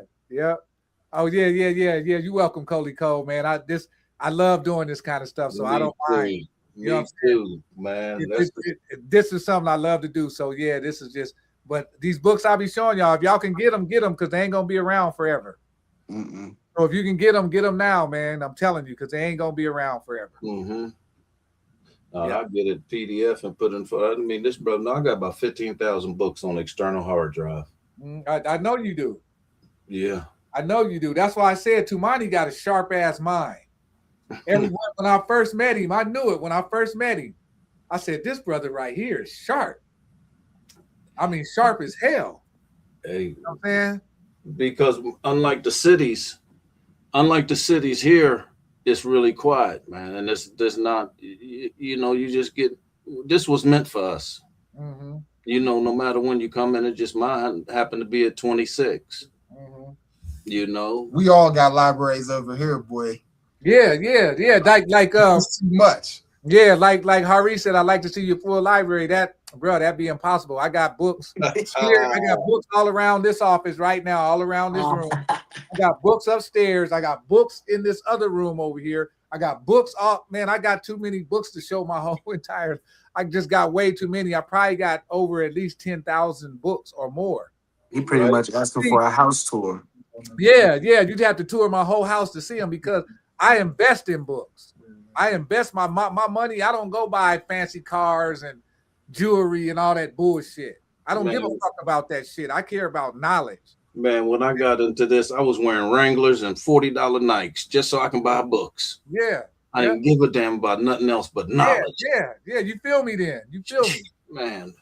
Yeah, that's what it's about. So, like I said, when I leave this realm, this is going to my children and then to my children's children. You know what I'm saying? That's what it's about for me. That's why Taj Tariq Bey always say, every Moor should have a library. Yeah, fact. You know, and just like we was talking, he was talking about his kid today, talking about that you think they don't be paying attention. Mine do. Oh no, they're paying attention for sure. And even when you think they ain't paying attention, they paying attention. Yeah. Trust me. They might be out there doing some of the craziest shit, but like they say, you train a child up the way they should go and they'll come back to it. Yeah. Back to it. Seems like that's low key my case. Exactly. You feel me? Yes. Now that you said that reminds me a lot of me. Yeah. Because I was getting in trouble and whatnot, and then I know coming back to the knowledge and the information and whatnot. Yeah. And because I grew up on it. Yeah. I mean, I homeschooled all my kids from all the way up. My kids Skia went to school. Skia went to public school a little bit, but what made me stop? What made me stop? I'm tell y'all a story. My son was going to, I can't remember the school he was going to. All Good Elementary, where it was not all good. That's what it was. All Good Elementary. And my son used to read a lot. And when he go to the library, he would check out 5th grade books. And the teacher, and he was only in the 3rd grade, but he was going checking out 5th grade books. The teacher told him he can't check out 5th grade books. I said, what? Maskia came home and told me. He said, Dad, this teacher said I can't check. I said, bullshit. We went to the school the next day, me and his mom. Had a meeting with the teacher. I said, why you tell my son he can't check out 5th grade books? She said, what I'm going to tell the rest of the kids? The rest of the kids were number pale faces. Oh. I said, I told her, I said, this is what you tell them. His parents read with him at home. Mm. That's what you tell them. Step your game up. What the fuck you mean? What you like? You tell him that his parents work with him and read with him at home. You gonna tell him he can't check out 5th grade books, yo, because he's in the 3rd grade. Get the fuck out of here. But that's their programming. Yeah. That's their program. You know, this is anything to put down your self-esteem. Yeah. You know, to crush you, try to crush you psychologically. But to be honest, she was a straight up racist, yo. She didn't want them white kids. She couldn't believe that this little black kid is going checking out 5th grade books, but these little white kids ain't doing it. Hey man, I'll tell you something about racism we did. One of my cousins, her son was in the 3rd grade in the classroom with all white kids doing a book report. You know what book they gave him to do? What? Curious George. Oh my God. Oh my God. Oh, that's crazy. Now, for people on this live that understand what just happened right there, Mr. Curious George. She said she went to the school and she asked him, "Why would you give the only black kid in the book report on the damn monkey?" Wow. Yeah. It's crazy, man. It's crazy, but we go through these things for a reason, man. We can't be mad because all they do is build us up. When everything that happened to you is either a blessing or a lesson. Good. I like that one. God damn. Either one. It's either a blessing or a lesson. Don't never look at it, oh, why me? Or we all, but no, it's either a blessing or a lesson. That's the only way it could be. Yeah, I got you. Either you meant to learn something or it's a blessing. That's it. Ain't no other way around it. God, I like that one, bro. Yeah, that's how you got to look at these things, man, when they come. I don't care how you feel about it. It's either a blessing or a lesson. But hope they have a parent like you to give it to them like that. Yeah. So that they can walk on forever knowing what you just said is powerful, just in them to a blessing or a lesson. Most people, parents, they'll teach them something opposite of what you just did. Said right there, man. Wow. Wow. So, but yeah, that's beautiful, man. That's good with your two brothers on this sec. It's always good, man. Yeah, man. This is a beautiful night tonight, man. We ain't never did a show this long. We've been on here 3 hours and 9 minutes and 31 seconds, yo. I ain't got no video this long, yo. None. This is the first one. And Bobby used to go for 8 hours. Bobby used to lecture for 8 to 10 hours, no problem. And see, I got enough books, I could do that. Yeah. And I might start lecturing. I might start doing 8 to 10 hours just to follow Bobby's lead, because Bobby was a master. Well, you this next one, you need to let me come on there and give you that Ethiopia is Atlantis, and before the Eden with the millions of years, so people can see that this ain't what you've been told, man. This was galactic warfare, and the culture that we had it was like Star Wars and Star Trek. It was not what you see, and this is barbaric. If you don't have a machine that can move or duplicate anything that we had, that was advanced. Yeah. And it wasn't just the building and the architecture. That meant your doctors, your philosophers. Everything was on this level. Yeah. They tried to show you the pyramids with somebody walking around in a dirty ass kufi or whatever they call that they be wearing. You know, walls ain't painted up. Come on, man. And then trying to tell us we was hunter gatherers. We wasn't no goddamn hunter gatherers. We had high technology. When they show you Egypt, they got to do it with a stick and a loincloth on. Yeah. He was able to put a pyramid in the center of the earth. Right. Right. I mean, Like common sense ain't that common. Right. But that's the program that don't teach you to think. Remember Dr. York used Noble Drew Ali said, if I could just get you to think. Your slavery has been mental because you will not think. Right. That's right. And that just drives me to let me see, where's that book at? This one right here. Zach over there just pulling everything out. This one right here. Yes, it is. I got that one too. I knew you was about to grab that book. Well, first of all, let me tell you a story about that book. Elihu Pleasant Bay. My dad was in touch with him. So he had these Swift Angel. Right. You know what? You told me that story before. Yes, and I was Swift Angel number 11 or 14 with Elihu Pleasant Bay. Yeah, right. I remember on the phone. Yeah. Yeah, so people don't know what this book right here, man, is worth its weight in gold, man. Yeah, that's $75 ain't nothing. Because man, he broke the law down, man. He gave us everything in this, man. You know who got my book like that? Al in the barbershop downtown. Classic Cuts. Yeah, so that's what we do out here too. Like you were saying, it's different. The knowledge that we have, a lot of other people out here do have that same information. The difference is they don't know how to attain it. Yeah. So when we get it, we give it to them. Yeah. And that's the way to do it. No, because people will not give you your books back. And your dad said that's your money. Yeah. The only person that can come get my books is my children. Yeah, that's why I don't do it no more neither. I didn't know because you never. Yeah, I wouldn't give a book away unless I know I can go get another one.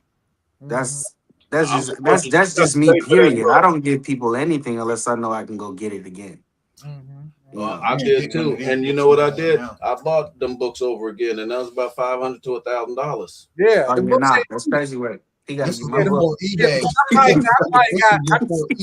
got about $40,000-$50,000 worth of books. Yeah. And that might be even that figure might be a little small. Figure might be off a little bit. I probably got $40,000 to $50,000 invested in books. I could have a Mercedes-Benz sitting outside with what I spent on books. Hey, I don't give Instead, you got mountains of knowledge. Yeah, I don't give a fuck about no Mercedes-Benz. No, man, I can't take none of that shit with me.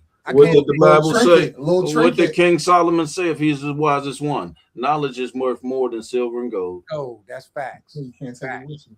Facts. So, and I ain't got as many thousands as you got, but I know I got a plethora. Yeah. You know, Enough where you can read for the next 10 years if you wanted to. and go back and get something out of a book that you liked before. That say reading a book 2 or 3 times, you'll always catch something else. Yeah. Well, the general said, "Did you say, bro, you ain't giving away the books like that when they don't give them back, huh?" Yeah, nah. You remember this one right here, Tumani? Got that one too. You remember that? Yes, that I was do. that was way back in the day. Yosef, is that Yosef Ben Yakinen, ain't it? Yosef Ben Yakinen. Yes. Yep. Black man of the Nile. Yeah. Serious. That's that same school, Sack. Mm-hmm. That's that same school. Hey man, hey Generals, you know how many times your dad just text me and be like, bro, you gotta get this book. Oh, I can imagine. It only take about 20 pages, and then dad come and telling me just what I just read in this book. Hey man, because it's fascinating. And then Tumani be right there telling me the same thing. Yeah. Get that book. Man, listen. Man, it's a beautiful thing, man. We trade information back and forth on the daily. Because steel sharpens steel. And like minds be with like minds. That's right. Like minds be with like minds. And you got to go wake the people up from time to time. Mm-hmm. You know, my kids always telling me every time I see somebody it's like your dad on this knowledge, that black power and all that stuff. That's what I am. Yeah, that's right. You know, why everybody cool with you? Because I'm not in everybody's damn business. That's right. If I was out in the streets, they probably hate me like they hate everybody else because we're doing the same thing. No, last time I checked, that nigga application was filled. Ain't no more jobs in that field. You know, it's just good to be. We was just like Bobby said on that video you showed. We was here to get this knowledge to give it to other people. What about this joint, Tumani? Yes, I do. J.A. Rogers. J.A. Rogers. Sexy race. I ain't got to say that. Yeah. I'm telling you, man, my whole office is filled. This whole thing is filled with books. Then the next room is filled with books. Then the next room is filled with books. And go upstairs, it's filled with books. Damn, I got books everywhere. Sound like my dad. I got books everywhere. Everywhere. Even where I sleep, even where I lay my head, I got books. I always want to be surrounded by the knowledge, man. Wherever I go, I want to be surrounded by the knowledge, man. Hey, that's just like the mind. Mine is back in the day with the meditation books, speed reading books, all kind of things, and total recall. Mm-hmm. This is why my mind works like that. I was able to read them memorization books and taught myself, train my brain to work like this. That's right. Facts. You know, yeah. Mm-hmm. But I know everybody say that. How do you remember dates and times and everything? Well, it's because I sat down and I put in the time. Yeah. And two, once you write, like when you read a book and you got a notepad, you write it down, you're not going to forget that shit. No, but that meditation part was. Your hand writes it out, you're not going to forget it. There's another one too, though, that I learned out of a book. It was when you read something for however long you read, stop at a half hour. Go do something. And then I will go walk. We got these rails and trails to go through the woods. Mm-hmm. And I will walk and think about everything that I read. So every time I did it, it just kept coming back. It kept coming back. So you give me 5 minutes, I bring up some shit from 1975. Mm-hmm. You know, it's just because everything is in your mind is a picture frame. That's right. You just got to go back to that picture. Books from the 70s, occult clubs. Yes, there is. That's where all the truth was at. These people are doing it. Because occult just means hidden. Mm-hmm. That's all it means. It's hidden. It ain't nothing spooky. But look how they got the word, though. Yeah. They got the word. Everybody's scared of that word. But as soon as you go read the definition, you be like, "Oh, that ain't nothing." Yeah, that ain't, and like we got occult organs. Our organs under our skin are occult. They hidden. You can't see them. Damn, that's all that means. Yes, you did. You really went there with that. He just killed us with that. That was a good drop. That was a good drop. Facts. That's a good drop. Fact, though. Got you. You can't see your heart. You got an occult heart. Nobody can see it. Ooh. It's hidden. But they might be able to see it in your actions. Good. God damn, I'm gonna dang, Zach. Yeah. They might be able to see it in your actions. That's where everything is seen at. What Yeah. you're manifesting. That's right. That's right. So yeah. But And you I'm gonna got tell you this too. Everybody that got a heart, there's a little goddess that sit up in there. I learned this from Bobby. There's a goddess that sit up in your heart. All of us got it. the Pistis Sophia. So you could call her Pistis Sophia. You can call her Lakshmi. Mm-hmm. She has many. She's the goddess of 1,000 names. Good point. Good point. Yes. Yeah. Yes. So you could call her what you like, but she sits. There's a goddess that sit up in there, and that's why they say every man that think with his, well, what's the saying? Every man that thinks with his, no, a wise man not only thinks with his mind, but he thinks with his heart as well. Mm-hmm. Mm-hmm. Because there's a goddess that sits up in there. And that's that feminine side of every male. That's that feminine energy right there inside your heart. So if you can't treat the divine feminine right, you ain't gonna treat nobody right. Right. Yeah. But that's that patriarchal. That's that patriarchal cult system. Yeah. Yeah. If you can't treat the divine feminine right, you can't treat nobody right. Got you. Yes. Yes. Yeah. Mm-hmm. Because the great mother, like I said earlier, she's all inclusive.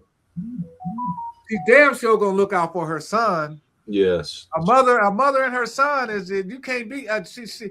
Man, I'm telling you, that's more deeper than a mother and her daughter. That's why the Masons. That's why the Masons call it the son of the widow. Yeah, or the Mason, the Ma son, the Mason, my son, Ma son. Mm-hmm. Come out through the Masonic symbol as length, width, and height. That's the great matter of fact. Oh, I just thought about this book, man, that talks about the real Mason was the mother. Yeah. Now you got again, but if the real Mason was the great mother. Yes. It was the mother and her son. That's why in all ancient. That's why Osiris is. That's the thing with Osiris. He was dead. The widow's son. Yeah. Fact. He was a widow. Mm-hmm. Yeah. Mm-hmm. Yeah. So, man, I'm telling you, treat these women right. We got to, for us, another way for us to get back to where we fell from, start treating them women right. Put a woman on a pedestal, man. And you ever see treat her like she deserves to be treated. You ever see Noble Drew Ali's pants for the Moors? He did this one. Remember, we was going to use it for the thing. He had 1 foot in the water and 1 foot on the land, carrying a pregnant woman, and it was called Uplifting Humanity. Mm-hmm. And that's what we got to get back to, man. We really do. We're protecting our women, protecting our sisters, protecting that divine feminine, man. That's crazy that you said that, because in one of these cities, this Arab store called this Sister, Ugly Black, whatever, you know what I'm saying? Mm-hmm. So they had these like neighborhood watch brothers go in the store. They shut the brother's store down. Mm. You know, like that old school we grew up with in the 70s. You protected the sisters, whether they was yours or not. You didn't let nothing happen to no sister, man. Facts. You don't remember that, do you? No, because we grew up like that. That was serious, man. You did not mess with no sisters, man. And then NWA came out, and it was all changed. Mm-hmm. Yeah, well, they the ones who started calling women bitches and hoes. Well, back then you couldn't call no girl no bitch without her fighting. Is you crazy? Hold up, you couldn't even call a girl a bitch. Man, I went to school with some girls that'll whoop your ass. I'm serious. I went to school with some girls that will whoop you better not call them no bitch. You be putting your dukes up. I mean, they would whoop. I mean, I seen some girls I went to school with that would whoop your ass. I'm serious. That's how serious it was with that word bitch. I was in the army when that started coming out, and you wouldn't call none of them sisters no bitches, man. They was not taken lightly, man. Mm-hmm. Just like Sekim said, they was ready to go to war over that. Yeah, they was ready to go to war, man. But you right, Sekim, we must. Yeah, that was, and you know, them sisters is like them damn Amazonians. Mm-hmm. You know, shit, my sister Norma, shit, I'd be scared to fight her today. Mm. Man, I know this sister named Angel. I knew the sister. I think we should do that. I knew the sister named Angel when I was growing up. Angel, man, Angel will fight any dude. She'll whoop your ass, and she and dare you to step to her. I'm telling you, Angel wasn't no joke, man. I went to school. I went to high school with her, boy. I seen Angel whoop a couple niggas' ass. I seen her whoop a couple niggas. I knew. I seen Angel whoop their ass. That's how bad Angel was. That's what I'm saying. That's hey man, my sister like that, man. I'm being man. I'd be scared as hell to have to fight her. Yeah. I probably can get her now though, but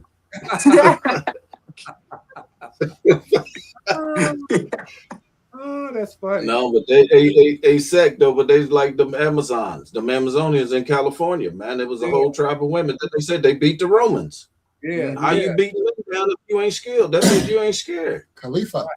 You know it. I tell you this too, man. You remember the movie Wakanda? Yeah. Yeah. Listen, that's an American story.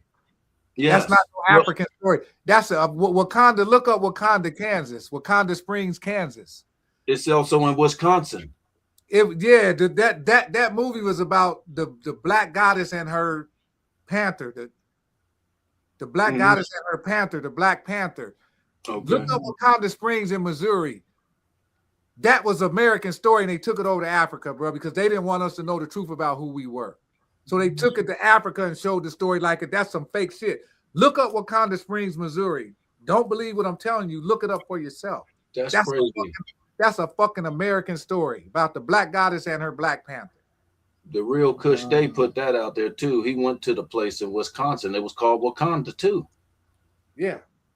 That shit was here in America, bro. Don't let nobody fool you. Everything was. Just like, let me ask you something. This is the real Kemet, right? Mm-hmm. And they said Alexander burned down the Library of Alexandria, right? Mm-hmm. That's Alexandria, Virginia, right? Ain't that where the Library of Congress at? Yeah. Yeah. So if it happened over here, that library is still there. So they didn't set it on fire. Yeah. Yeah. And I remember in the movie, you seen the movie They Cloned Tyrone? Oh, that's the man. That's that brother's best movie. Yes. Man, the sister, remember in the movie, the sister kept saying she want to go to Memphis. Yes, she did. Yeah, yes, she did. Yeah. In the whole movie, that's all she talking about was going to Memphis. She talking about Memphis, Egypt, bro. Yes, she was. Yeah, she kept saying she wanted to go to Memphis, and people didn't catch it. I was surprised a lot of people wasn't catching that. Hey, I wish that one dude was on there now that you said that, Clone Tyrone. Why didn't you say that earlier when that brother asked that question? What question? Because the Black Hand. Because remember at the end of the movie, it was a brother. That's right. It was pulling the damn strings. Sure, pulling the strings. Yep, sure was. That was the Black Hand. The Black Hand, sure and was. Who was he working for? Remember the white dude still was doing the work of the brother. That's right. That's right. And the sister was always telling Jamie what time it was. She was telling him the shit's in the chicken. Yes, she was. Yes, she was. She was hipping them to all. That's why we got to pay attention to our sisters, man. We got to pay more attention to our sisters, man, because they're gonna give us the real deal. And I'm not saying that the sisters are, because some of our sisters are messed up too. Yeah, but that's why we got that word called discernment. Yeah, yeah. That's all it is. Discern whether it is. But most of the time, like Bobby, it might sound crazy, but it's gonna be the real. Yeah, that's right. Facts.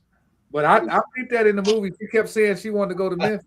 Yes, she did. God damn. Yes. Yes. And remember Memphis, Egypt, boy. You remember Memphis, Egypt? You get the men fight drama. Yeah, the men fight. Mm-hmm. Yeah, the men fight. Yeah, and then that's where Hatshepsut was at. Hatshepsut built her queendom in Memphis. Man, you know what? Wow. Yeah, but you know what, man? I'm gonna go on and end this live. It's getting late. I can hear my wife. My wife probably wondering what's this nigga doing down there. No, she like they going in the night. Yeah, they going in the night, man. We got 3 hours and 28 minutes on here so far, bro. We ain't never done that before. But you know what? I'm gonna play this little piece for Bobby real quick before we get out of here, because I always like to play a little piece for Bobby. Check this out. But they got the truth right in the library, at least there. They just basically used text that was already in Kemet. And one of those, the Exodus period, the Exodus thing of now if you're uncomfortable, sister, you got that, you can chill back in the chair and you can get the brother, the soldier to see. Are you all right? Yeah, okay. But the Exodus period was some scripts that came out of Egypt. It was coming out of Hermetic texts about a people being in bondage in a place for 400 years and all of that stuff was talking about America. Because I said that these texts were talking about in the future. We have the Hermetic texts that talk about that in the Perfect Sermon. They knew we was going to go into slavery and all of that. 5,000 years before. And those still exist. The Hermetic text, Asclepius. You can get several books on that. The ones that's in print.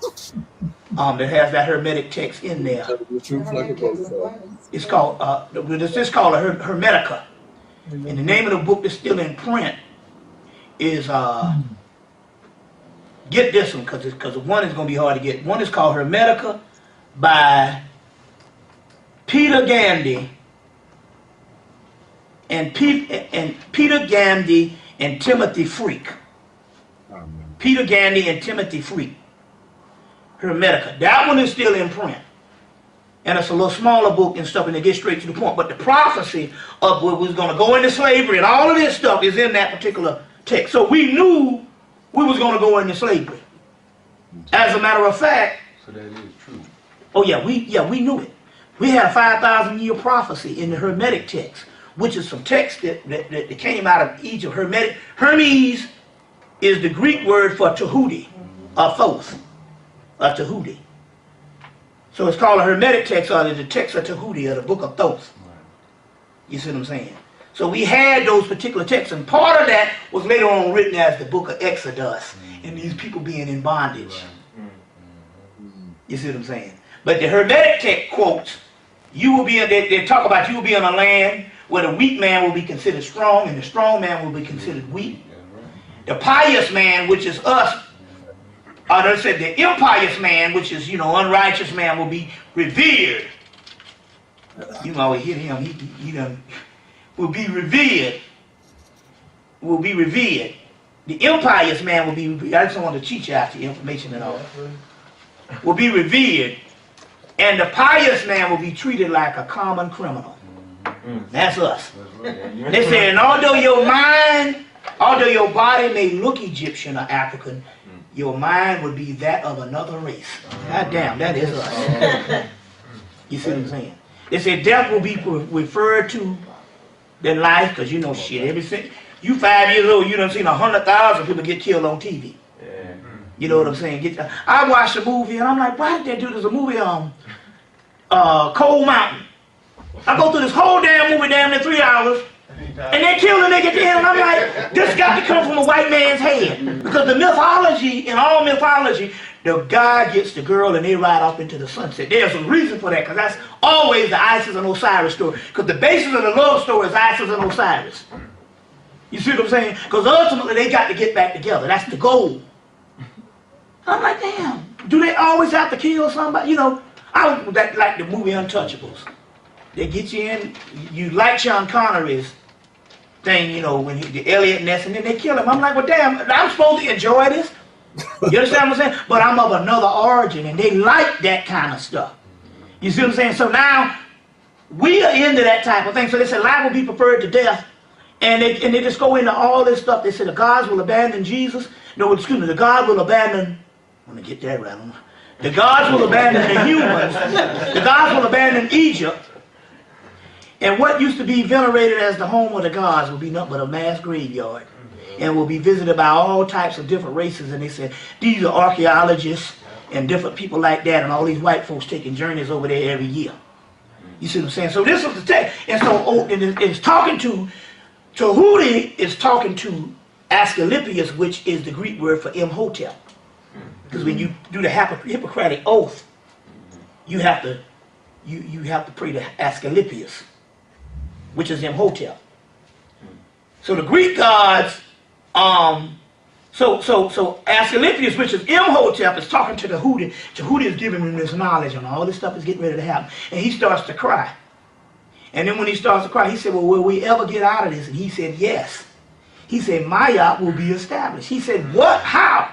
He said, it will be a group of Egyptians that will live in these final days.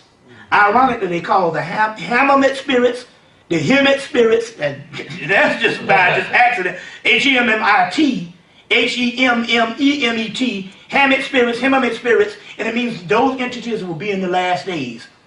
And ironically, my name just happened to be Hemit, but they talk about these things. They said, but there will be a group of entities that will be spirits that will be. No, first they said there will be a land that will be established at the end of the setting sun. That's the west.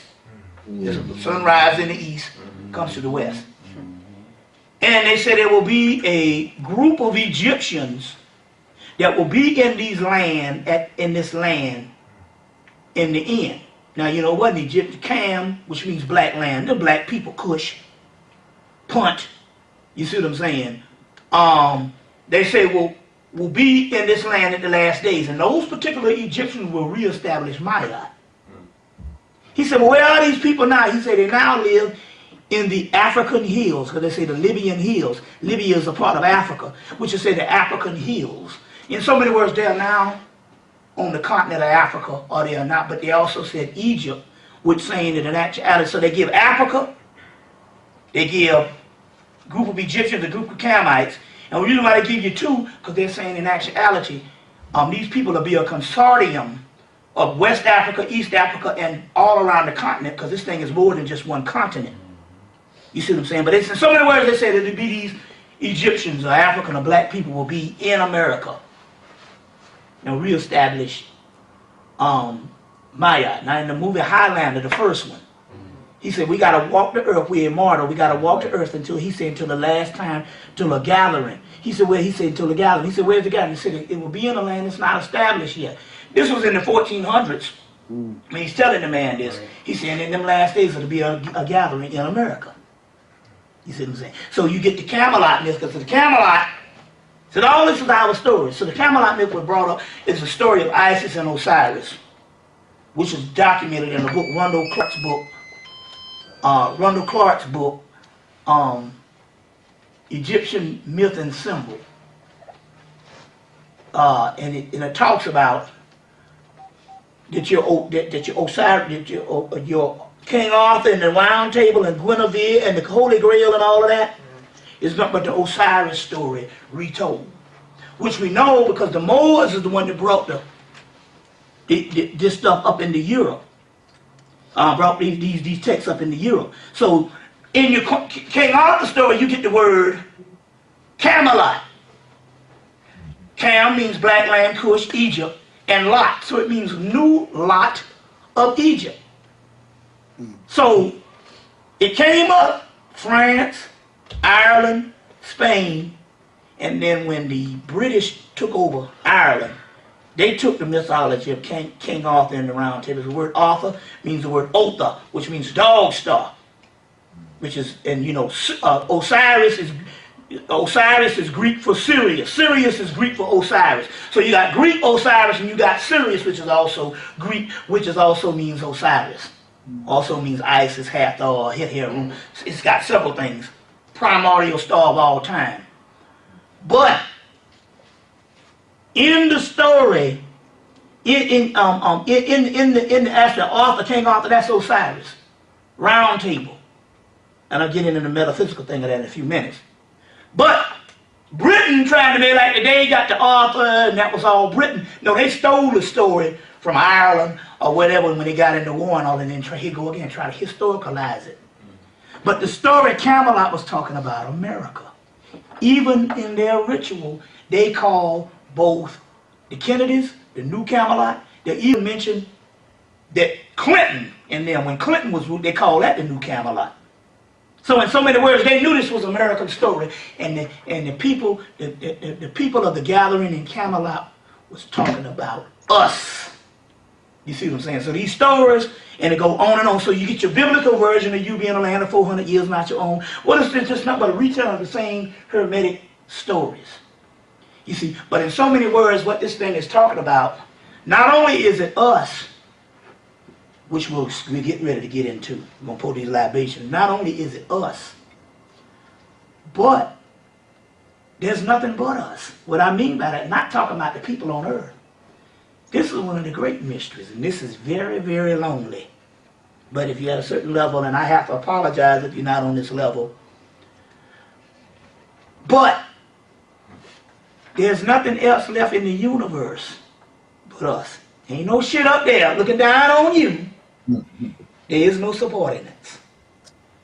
It's about like we down here, and we represent the bottom of the hourglass. And you take the hourglass and turn it over, and then the energy of the sand starts to trickle down. You see what I'm saying? After the sand trickles down to the bottom, there is nothing left up in the top part of the glass.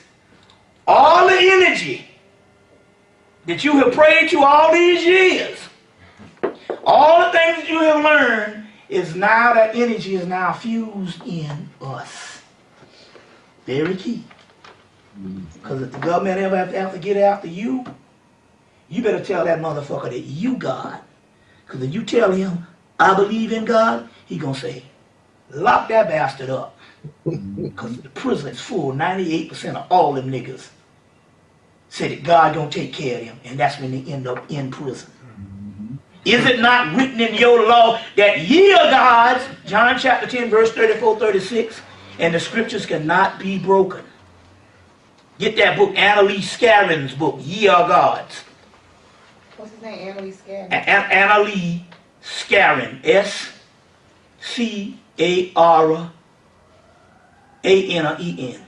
Annalise Scarron. You can either get, if you got the title right, it'll pop up the thing. Annalise Scarron, but it's called Ye Are Gods.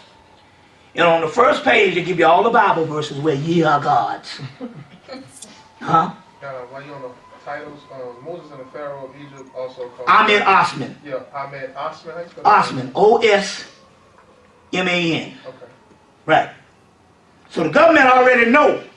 You be like, oh, Allah gonna take care of me. They're gonna like, this idiot don't know that we've been in the mystery system. We figured this shit out yet. God is who ruled this motherfucker. It's like, there's a battle of supremacy, and they understand about the cosmos and the energies and where it is. Now let me give you an example. There's a book, it's a little passage in a book, Kabbalah, by Gershom Scholem. Got a lot of books. You see, that's when you know a nigga knows some shit. You see what I'm saying? Motherfucker come before you and be running that damn mountain, you be like, back that shit up, and he can't give you no text. It's time out for that shit, because it's not about that nigga up there in the seat looking good. It's about you learning, because this shit is about you. So in Gershom Schrolem's book, Gershom Scholem, a book called a Kabbalah. Some of the book lists I put on the paper. In there it said that both God and man exist with this potential. But what is potential in God unfolds and manifests in man. God is just this energy or potential, and we know the principles that we have been taught based on religion, but in the scientific aspect, because the religion and science was not separated in ancient world. We are the perfecting agents of God. That's what it says. Man is the perfecting. So in so many words, that's what we are. We're the ones that bring this shit about. Not nothing up in the West Coast. All that down there is the rays of initiations that emanate inside of you to get you to a certain level. You the one gonna do it. You see what I'm saying? They say what exists seemingly in God unfolds and manifests in man. Then they go on down, they say, but it's by a Neoplatonic energy. Neoplatonism comes from the word Platonism, Neoplatonism, all so all that is nothing but talking about Hermeticism, and in Kemet it's called alchemy. The wisdom of Tahuti is the mistress of alchemy. Neoplatonic formula, alchemical formula, means melanin. Alchemy is the study of melanin. Precious stones, but spiritual alchemy is talking about everything that's in that universe exists inside of us. And what exists inside of us exists inside of melanin, inside of the body. Because it doesn't matter how light you are. We're talking about the melanin in the central nervous system. You see what I'm saying? And that's the Neoplatonic formula. It exists in us. This chaos in the body. We're going to get into all that in a few minutes. I'm going ahead of myself. But just to set the paradigm. Okay, yeah, I'm gonna end that right there, y'all. We're gonna get out of here. We're gonna get out of here for tonight. We hitting 3 hours and 43 minutes. Dang. You know what I'm saying? Yeah. So I appreciate everybody showing up. Tumani, Amaru, appreciate y'all. My son, Generals, you know what I'm saying? We on every Monday, but we gonna have to do this again. I appreciate everybody that came and watched us tonight.